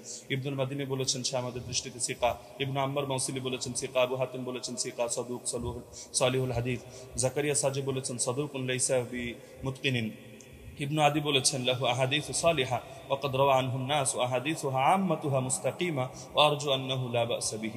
ইবনু সাদ বলেছেন কানা সিকা, হাকিম বলেছেন সিকা, ইবনু আব্দুল বার বলেছেন হুয়া ইনদাহুম সিকা আলিমুন বিতাফসিরুল কোরআন। এগুলো আরো দেখতে পারেন আপনি তাহজিবুত তাহজিব 10 নম্বর খণ্ড 62 নম্বর পৃষ্ঠা। তো আবার তার থেকে কি কি দুর্বল বর্ণনা, এগুলো আলাদা লিস্ট আপনি পাবেন হাফিজ ইবনে আদির কিতাবের মধ্যে, আল কামিল, যেটা 5 নম্বর খণ্ড 255 পৃষ্ঠা। সেখানে দেখবেন এই তারাবি সংক্রান্ত রিওয়ায়াতটা তিনি টানেননি। তো বারবার আপনি মুরসাল এই গায়ের জোরে মুরসাল সাব্যস্ত করে দিয়েই কথা তো শেষ না। আমরা যে মূলনীতিগুলো বললাম, আর এটাও আমরা দেখালাম যে সনদ কোথাও সহি না হওয়ার পরও সেই ক্ষেত্রে আপনার হুকুম আরোপ করে দেওয়া হয় যে এই জিনিসটা যেহেতু উম্মতের ব্যাপক আমলের মধ্যে আছে, কখনো কখনো সেটাকে আমলযোগ্য বানিয়ে দেওয়া হয়। এটা মানে ইমামদের সর্বসম্মত একটা উসুল, যদি আমরা এগুলোকে কোনোটাকে মূল ধরি নেই। আপনি তো এখানে বলতে চাচ্ছেন আপনার মূল কথাই এটা যে ইয়াহইয়া বিন সাঈদ হয়তো কোনো আলতু ফালতু রাবির থেকে এনেছেন এবং এই হাদিসের মধ্যে একটা দুর্বলতা তৈরি হয়েছে, অথচ প্রথম ধাপের মূলনীতিগুলোর মধ্যে আমরা যা বলেছি এখানে আপনার কথাগুলো খণ্ডন হয়ে যায়। পাশাপাশি সেই জামানার আমলগুলোকে আপনি যেভাবে উড়িয়ে দিচ্ছেন যে যার যেভাবে মনে চায় আমল করেছে, লেকিন এই জায়গায় ওমর রাদিয়াল্লাহু আনহু আদেশ হয়তো ছিল না। আপনি খেলাফতের জামানা দেখেন নাই, নরেন্দ্র মোদীর জামানা দেখেছেন, এই হিসাবে আপনার এমন মনে হতে পারে যেখানে সাহাবীরা বলছেন যে সাহাবীরা আমল করতেন, কানু ইয়াকুমুন অথবা কুন্না নাকুমু, আমরা আমল করতাম।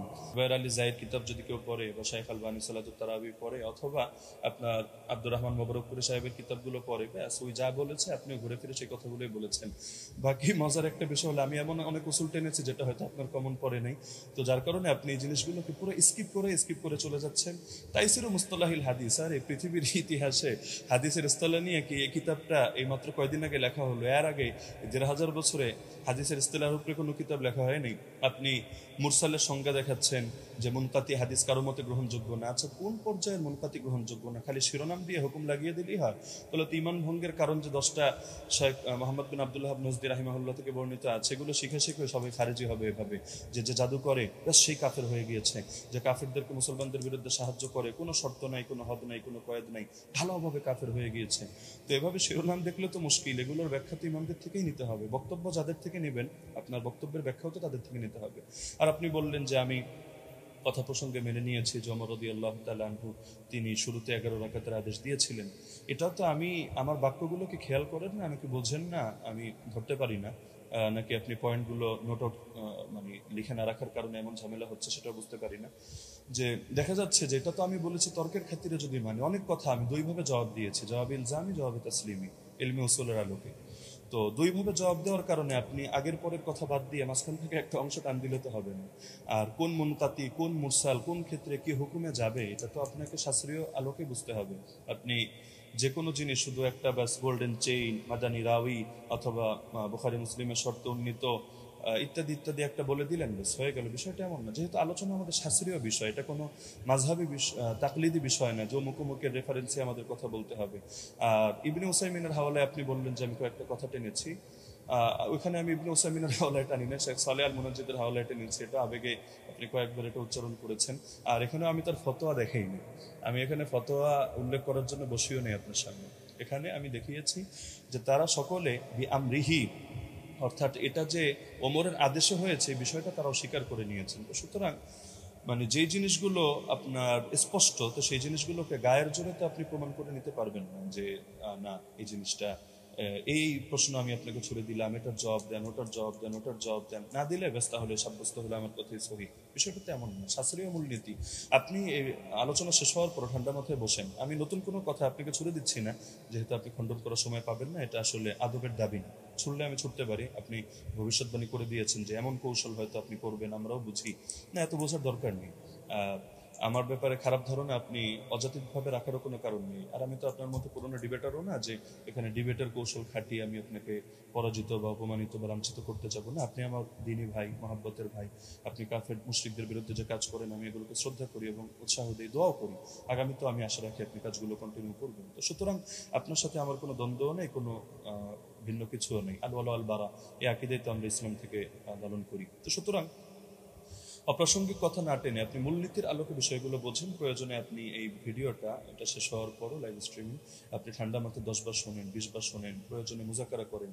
কোন ভুল যদি আপনার কাছে মনে হয় আপনি স্বীকার করে নেন, সমস্যা নেই। আর যদি মনে হয় না ভুল না আপনারটা সঠিক, ঠিক আছে, আপনি স্থির থাকেন। বাকি সারা দেশ তো দেখছে, তারা বিষয়গুলো সঠিকভাবে বিবেচনা করবে। আমরা তো এখানে কোনো বিচারক নির্ধারণ করে বসিনি। তো যার কারণে পুরো দেশ এটা কমন সেন্স দিয়ে বিবেচনা করবে। জাযাকাল্লাহ। আমি সেকেন্ড সময় অতিরিক্ত নিচ্ছি। জি, মুফতি আলী সাহেব, আপনি চাইলে 2 মিনিট ইউজ ব্যবহার করতে পারতেন। আপনি ক্যাপে করে না, দিই। ব্রাদার রাহুল বলেন। যে আমাদের খণ্ডন যে 2টি পর্ব ছিল, 2টি শেষ হয়েছে। এখন আপনারা শুধু 5 মিনিট করে সময় পাবেন। এটা হচ্ছে রিভিউ পর্ব, অনুসংখ্য পর্ব। এই পর্বে আপনারা 5 মিনিট করে আলোচনা করতে পারবেন। নতুন কোনো তথ্য আপনারা অ্যাড করতে পারবেন না এই পর্বে। হ্যাঁ, আমি ব্রাদার রাহুল হোসেন আপনার কাছে যাব এবং আপনি বললে আমি আপনার টাইমটা শুরু করব। জি, শুরু করুন। জি, বিসমিল্লাহ। তো শেষ থেকে শুরু করি। ওস্তাদ জি বারবার কয়েকবার অভিযোগ করলেন বারংবার যে আমি জুবাইর লিজাই আর আলবানির বই পড়ে এসে বসে পড়েছি। কার বই থেকে ইলম নিয়েছি? সালাফদের থেকে তো আমরা ইলম দেবো, তাই তো? আলেমদের কাছ থেকে, কোনো জাহেলের কাছ থেকে তো নিইনি, তাই না? আমি তো আপনাকে বলতে পারি যে মৌলানা আব্দুল মালিক সাহেবের বই থেকে ঢের প্রমাণ দেখিয়েছি। তো তার কাছ থেকে জ্ঞান নিয়েছি, আপনার কাছ থেকে জ্ঞান নিই। বিভিন্ন জায়গা থেকে জ্ঞান নিই। আমি জ্ঞান আমার উপরে এলহাম আসবে না, এটা অন্তত আপনি মানেন যে আমার প্রতি এলহাম আসবে না। আলেম ওলামাদের বই পড়েই আমাদের এখানে আসছে, এসে আলোচনা করা। তো এখানে তো এতরাজ করার অভিযোগ মানে কেমন বুঝলাম না। 2 নম্বর, তিনি বললেন যে আমি নাকি এমন কিছু অভিযোগের জবাব দিয়েছি, যেহেতু আগে থেকে স্লাইড তৈরি করে রেখেছি, এই জন্য নাকি আমি তাল খুঁয়ে ফেলেছি।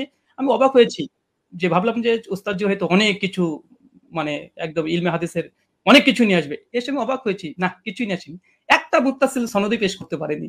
তার জন্য আমি অনেক কিছু ভেবে অনেক কিছু রেডি করে গেছি। দুর্ভাগ্য যে আমি যা রেডি করেছি তার 30% দলিল দিতে পারিনি।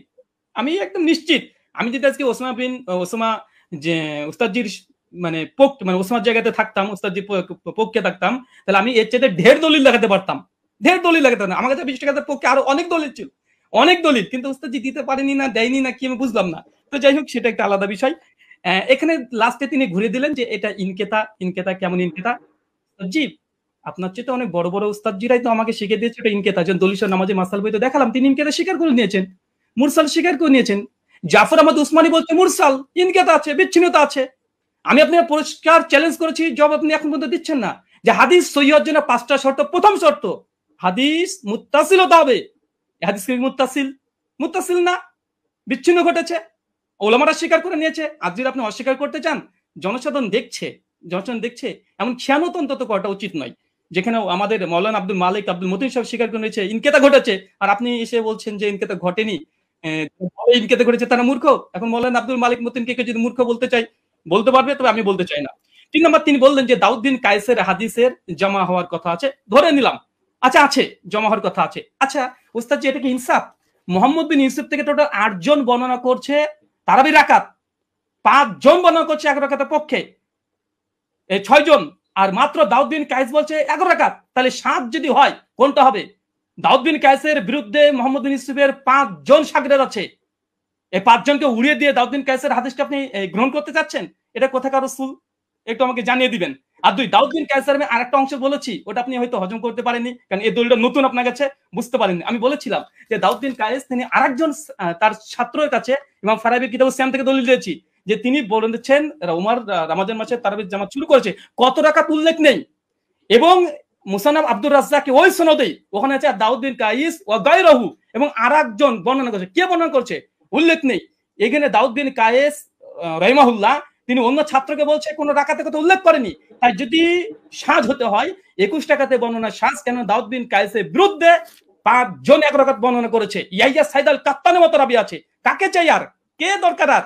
ইয়াইয়া সাইদ কাত্তান এর মতন ব্যক্তি আছে, তারপর অন্য কাউকে দরকার? 5 জন। তাই দাউদ বিন কায়েসের হাদিসই জয়ীফ হবে, সাজ হবে মোহাম্মদ বিন ইউসুফ থেকে, বাকি 5 জনের হাদিস কোনোভাবেই না দাউদ বিন কায়েসের হাদিস। অতএব মানে এই হাদিসে এসে সাজ হওয়ার কারণে জয়ীফ। প্রথম কথা। এখানে বলছেন যে ইমাম মালিক থেকে নাকি আমি প্রমাণ পেশ করতে পারবো না যে ইমাম মালিকের ছাত্ররা, কারণ যে মাযহাবের আমি মত বর্ণনা করব সেই মাযহাবের ইমাম থেকে দেখাতে হবে। আমি মনে ভুলে গেছেন, আপনি যে কাসেম থেকে বর্ণনা পেশ করেছেন ওই কাসেম থেকে দেখিয়ে দিয়েছি। ইবনুল কাসিম ইমাম মালিকের ছাত্র স্বয়ং বলছে যে ইমাম মালিকের যুগে 36 রাকাত হতো, কিন্তু ইমাম ইবনে কাসিম নিজে বলছে যে আমি, ইমাম মালিক বলেছেন যে ফি নাফসি, আমার জন্য ইহিদা আশারা, আমি 1 রাকাতকে গ্রহণ করেছি। মানুষ কি পড়ছে ইমাম মালিকের জামানায়। ইমাম মালিক কত গ্রহণ করেছে? কত? তিনি 1 রাকাত। আমি আপনাকে 2-3টে প্রমাণ দেখেছি। বদরুদ্দিন আইনির কথা বলেছেন, বলছে সনদবিহীন। সনদবিহীনের কথা যদি আসে গোটা ফিকে হানাফিকে ডিস্ট্রাই করে দেওয়া যায়, অন্তত এরকম এসে বেইনসাফি করবেন না। আর এখানে আরেকটা বিষয় যে উনি বললেন যে আমি আবু জাফর রাজিকে নিয়ে কিছু কথা বলেছি, উনি নাকি দলিল পেশি করেনি। ওস্তাদ জি একটু মাঝে মধ্যে পানি খাবেন, তাহলে একটু স্মৃতিটা একটু ভালো থাকবে। আপনি বলে দিয়েছেন ঝুলে, মনে নেই? আপনি বলেছেন আবুল আলিয়ার হাদিস আছে। আবুল আলিয়ার হাদিসের রাবি কে? আবুল আলিয়ার হাদিস মুক্তারা আল মুক্তারা আল হাদিস মুক্তারার মধ্যে আবু জাফর রাজি আছে। তাই বুঝি মাঝে মধ্যে একটু পানি খাবেন। আপনারা হয়তো অনেক পড়াশোনা করেন, মাঝে মধ্যে অনেক কিছু আছে দিয়ে মানে কি কি বলছি কি বলছে হয়তো এগুলো শুনতে পাচ্ছেন না। তো সর্বোপরি কথা হচ্ছে এটা, মুয়াত্তা মালিকের যে হাদিস আলহামদুলিল্লাহ গোল্ডেন চেন, এবং মতনের উপরে যে অভিযোগ করেছিলেন যে দাউদ বিন কায়েস এখানে জয়ীফ, দাউদ বিন কায়েসের হাদিসে সাজ, ইমাম মালিক মুয়াত্তা মালিকের হাদিসের পক্ষে 7 জন আর হাদিস বর্ণনা করছে আলহামদুলিল্লাহ। আর 2 নম্বর, ওস্তাদজি যতগুলো দলিল দিয়েছে সব সনদে ইনকিতা আছে। উনি এটাকে যতই জোর করে প্রমাণ করার চেষ্টা করুক যেটা ইনকিতা সনদ গ্রহণযোগ্য, আমিও 4 জন মুহাদ্দিসের কথা নকল করেছি। ইনকিতা মুরসাল হাদিস জয়ীফাই, 200 নামাজের মাসালাও আছে, সে মুসলিমাও আছে আলহামদুলিল্লাহ। ধন্যবাদ আপনাকে, ধন্যবাদ, অনেক অনেক ধন্যবাদ। 5 মিনিট আপনি আলোচনা করছেন। আমি আলী হাসান ওসামা আপনার কাছে যাব এবং আপনি 5 মিনিট সময় পাবেন। এখানে নতুন কোনো তথ্য আপনি অ্যাড করতে পারবেন। হামিদান মুসাল্লিয়ান মুসাল্লিমা বাদ। ব্রাদার রাহুল কিছু কথা বললেন যেটা আপনাদের মূলনীতির বাইরে ছিল। এটা তিনি বহুতবারই দিয়েছেন, আমি এটাগুলো এড়িয়ে গিয়েছি। লাস্ট এই পর্যায়ে আমি বলি যে তিনি বললেন যে আমার জায়গায় থাকলে আরো দলিলের ভান্ডার খুলে দিতেন। দলিলের ভান্ডার খোলার প্রয়োজন নেই তো। আমার সামনে যে নোট আছে, আমি তো ঘোষণা দিয়েছি, দেখেছেন যে আমি বিষয়ে কিতাব রচনা করছি, শীঘ্রই বের হবে। তো সুতরাং দলিলের ভান্ডার না নিয়ে বসলে তো আর কিতাবে ঘোষণা অগ্রিম দেওয়ার কথা না। কিন্তু সবগুলো দেওয়ার কোনো প্রয়োজনই মনে হয়নি, কিছু জিনিসের রুচি হয়নি। আপনি যেমন একটাকে টেনে আরেকটার সাথে নিয়ে দাঁড় করিয়ে দিচ্ছেন। আপনি বলছেন যে 8 জন বর্ণনা করেছে, আমি কেন শুধু দাউদ বিন কায়েস আর মোহাম্মদ বিন ইউসুফের কথা আমি কেন টানছি বারবার, দুটা শাগিরদের মধ্যে টেনেছি এ কারণে আমি বলেছি বাকি কোনোটার মধ্যে আপনি 8 জন না আপনি 100 জন দেখান, কোনোটার মধ্যে আদেশের কথাই নেই। আপনি তো মূল পয়েন্টটি টেনেছেন এটা, বা আমাদের আলোচ্য শিরোনামই এটা যে ওমর রাদিয়াল্লাহু আনহু কত রাকাত তারাবির আদেশ করেছেন। আপনি পানি তো অনেকবার খেয়েছেন, আরো খাবেন সামনেও। পানি খাওয়া হয়ে শেষ করে আপনি মজলিস শেষ করে আপনি প্রয়োজনে দেখেন ইয়াহিয়া বিন সাঈদ কাত্তানের মতো ব্যক্তি বারবার যে বলছেন, বা আব্দুল আজিজ বিন মোহাম্মদ দারাওয়ারদের কথা বলবেন, যাদের কথাই আপনি বলেন তাদের রেওয়ায়াতগুলোর মধ্যে আদেশ করেছেন এই শব্দটা আছে কিনা। আচ্ছা, দাউদ বিন কায়েসকে আমি এজন্য দাঁড় করিয়েছি যে এখানের কথার অর্থ আর আপনি যেই সনদটা টেনেছেন ইমাম মালিকের, সেই কথার অর্থ হলো সেমই। আর এই যে সনদটা ইমাম মালিকের সনদে যে কথাটা আপনি টেনেছেন, এটা বিভিন্ন কিতাবে আসলেও কিন্তু কারোর সাথে কারো তো মিল নেই। মূল কথা তো এটাই রেওয়ায়েতে, যদিও অনেকজন রেওয়ায়েত করেছেন, কিন্তু শুধু এই আদেশ আর নিষেধ অথবা রাকাতের বিষয়টা নিয়ে সমস্যা এমন তো না, প্রচুর ভিন্নতা। এক জায়গায় দেখা যায় উবাই বিন কাব তামিমদারির নাম আছে, আরেক জায়গায় নাই। আরেক জায়গায় হলো শুধু আদেশ করেছেন এই কথাটা আছে, কিন্তু আমল কি ছিল তাদের, আদৌ কি তারা এটা আমল করেছেন না সিদ্ধান্ত চেঞ্জ করেছেন সেটার কথা নাই। আরেক জায়গায় দেখা যায় শুধু আমলের কথা আছে, আদেশ আদৌ করেছেন কিনা এটার কথাই নাই।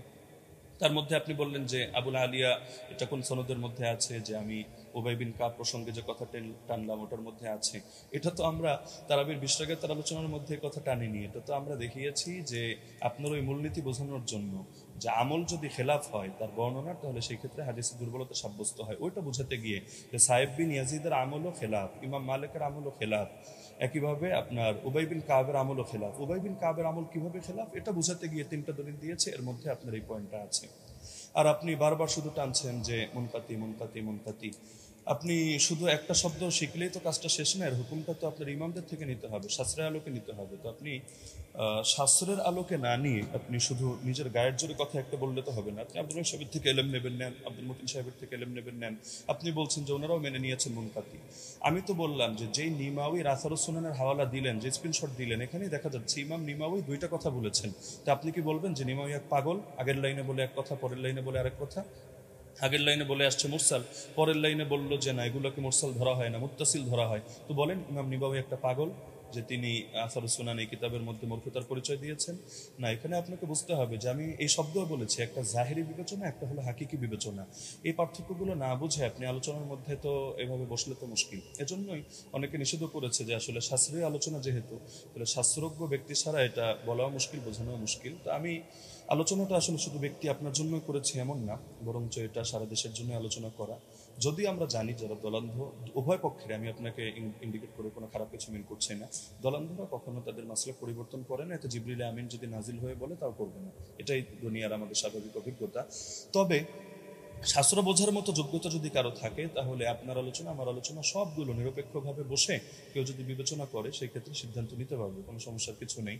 এটা নিয়ে আলাদা করে আমারও মন্তব্য করার কিছু নেই, আপনারও মন্তব্য করার কিছু নেই। মন্তব্য এটা জাতি করবে। এখন আমি যদি গায়ের জোরে একটা মন্তব্য করি, আপনি যদি গায়ের জোরে একটা মন্তব্য করেন, এটা ঘুরে ফিরে সে চর্বিত চর্বণ কথাই হবে। এটা জাতি তারাই রিভিউ দিতে পারবে, তারাই আলোচনা করতে পারবে। আর আপনি ইমাম মালিক রাহিমাহুল্লাহ সূত্রে ইবনুল কাসেমের থেকে যে বর্ণনাটা আনবেন, আমি তো এটা বলেছি যে এটা নিয়ে যদি আপনি আলোচনায় বসতে চান তাহলে স্বাগতম আপনাকে। আমরা কত শত আপনার রেফারেন্স দরকার আমরা দেখিয়ে দিব যে ইমাম মালিক রহমতুল্লাহ আলাইহি থেকে সিরেফ দুইটা মত আছে। আমি দায়িত্ববোধের সাথে বলছি, একটা হলো 36 রাকাতের আর আরেকটা হলো 20 রাকাতের। 8 রাকাত পড়েছেন উনি, অথবা পড়াকে পছন্দ করতেন, অথবা তার মাযহাবের ব্যাপারে এটা ফতোয়া জারি করেছেন, এটা আপনি প্রমাণ করতে পারবেন না। হ্যাঁ, এখন বিভিন্ন কিতাবে বিচ্ছিন্নভাবে বিভিন্ন বক্তব্য আসতে পারে, এটা আপনিও জানেন। ইমাম ইবনুল হুমামের বক্তব্য যদি আপনি দাঁড় করান তারাবির ব্যাপারে, তাহলে দেখা যাবে আরেক ইমামের বক্তব্য দ্বারাই তার খণ্ডন হবে। তো এগুলো তো কিতাবের মধ্যে বহুত কিছুই থাকবে। শাস্ত্রের কাজই তো এটা, আপনি কিতাব থেকে কিভাবে আলাদা আলাদা করে বুঝবেন, এই জিনিসটা আপনাকে হাসিল করতে হবে। আর আপনি যে কথাটা বললেন মুরসালের হুকুমটা সহি মুসলিম থেকে, যেহেতু সময় প্রায় শেষ, আমি এটা বলার সুযোগ নেই, আমি আপনাকে রেফারেন্সটা দিয়ে দিচ্ছি। শারহ ইলাল তিরমিজি 1 নম্বর খণ্ড 543 পৃষ্ঠা থেকে আপনি এটা দেখে নেবেন যে আসলে এই মুরসালকে ঢালাওভাবে অগ্রহণযোগ্য কিনা। না, অগ্রহণযোগ্য না, এই কথাটা একটা বেদাতি কথা। তো এটা কিভাবে কি, আমি আর সময় নিচ্ছি না, আপনি দেখে নিয়েন শারহ ইলাল তিরমিজি থেকে। জাযাকুমুল্লাহ, মুহিব্বুকা ফিল্লাহ, আসসালামু আলাইকুম ওয়া রাহমাতুল্লাহ। জি, আপনাদের দুজনকে অনেক অনেক ধন্যবাদ, এবং ব্রাদার রাহুল হোসেন এবং শেখ মুফতি আলী হাসান ওসামা। আমাদের এই প্রোগ্রামটা খুবই চ্যালেঞ্জিং ছিল। আলহামদুলিল্লাহ আমরা চেষ্টা করেছি প্রোগ্রামটি নিরপেক্ষভাবে পর্যালোচনা করার জন্য, পরিচালনা করার জন্য, এবং এই প্রোগ্রামটি আপনারা আমাকে সহযোগিতা করেছেন। দুজনেই খুব সুন্দর আলোচনা করেছেন, এবং যারাই আলোচনা শুনেছেন আমি বলবো যে আপনারা নিজেদের মধ্যে ফাসাদ না করে আপনারা অবশ্যই দলিল গুলোকে বিবেচনা করে আপনারা সেই অনুযায়ী আমল করবেন।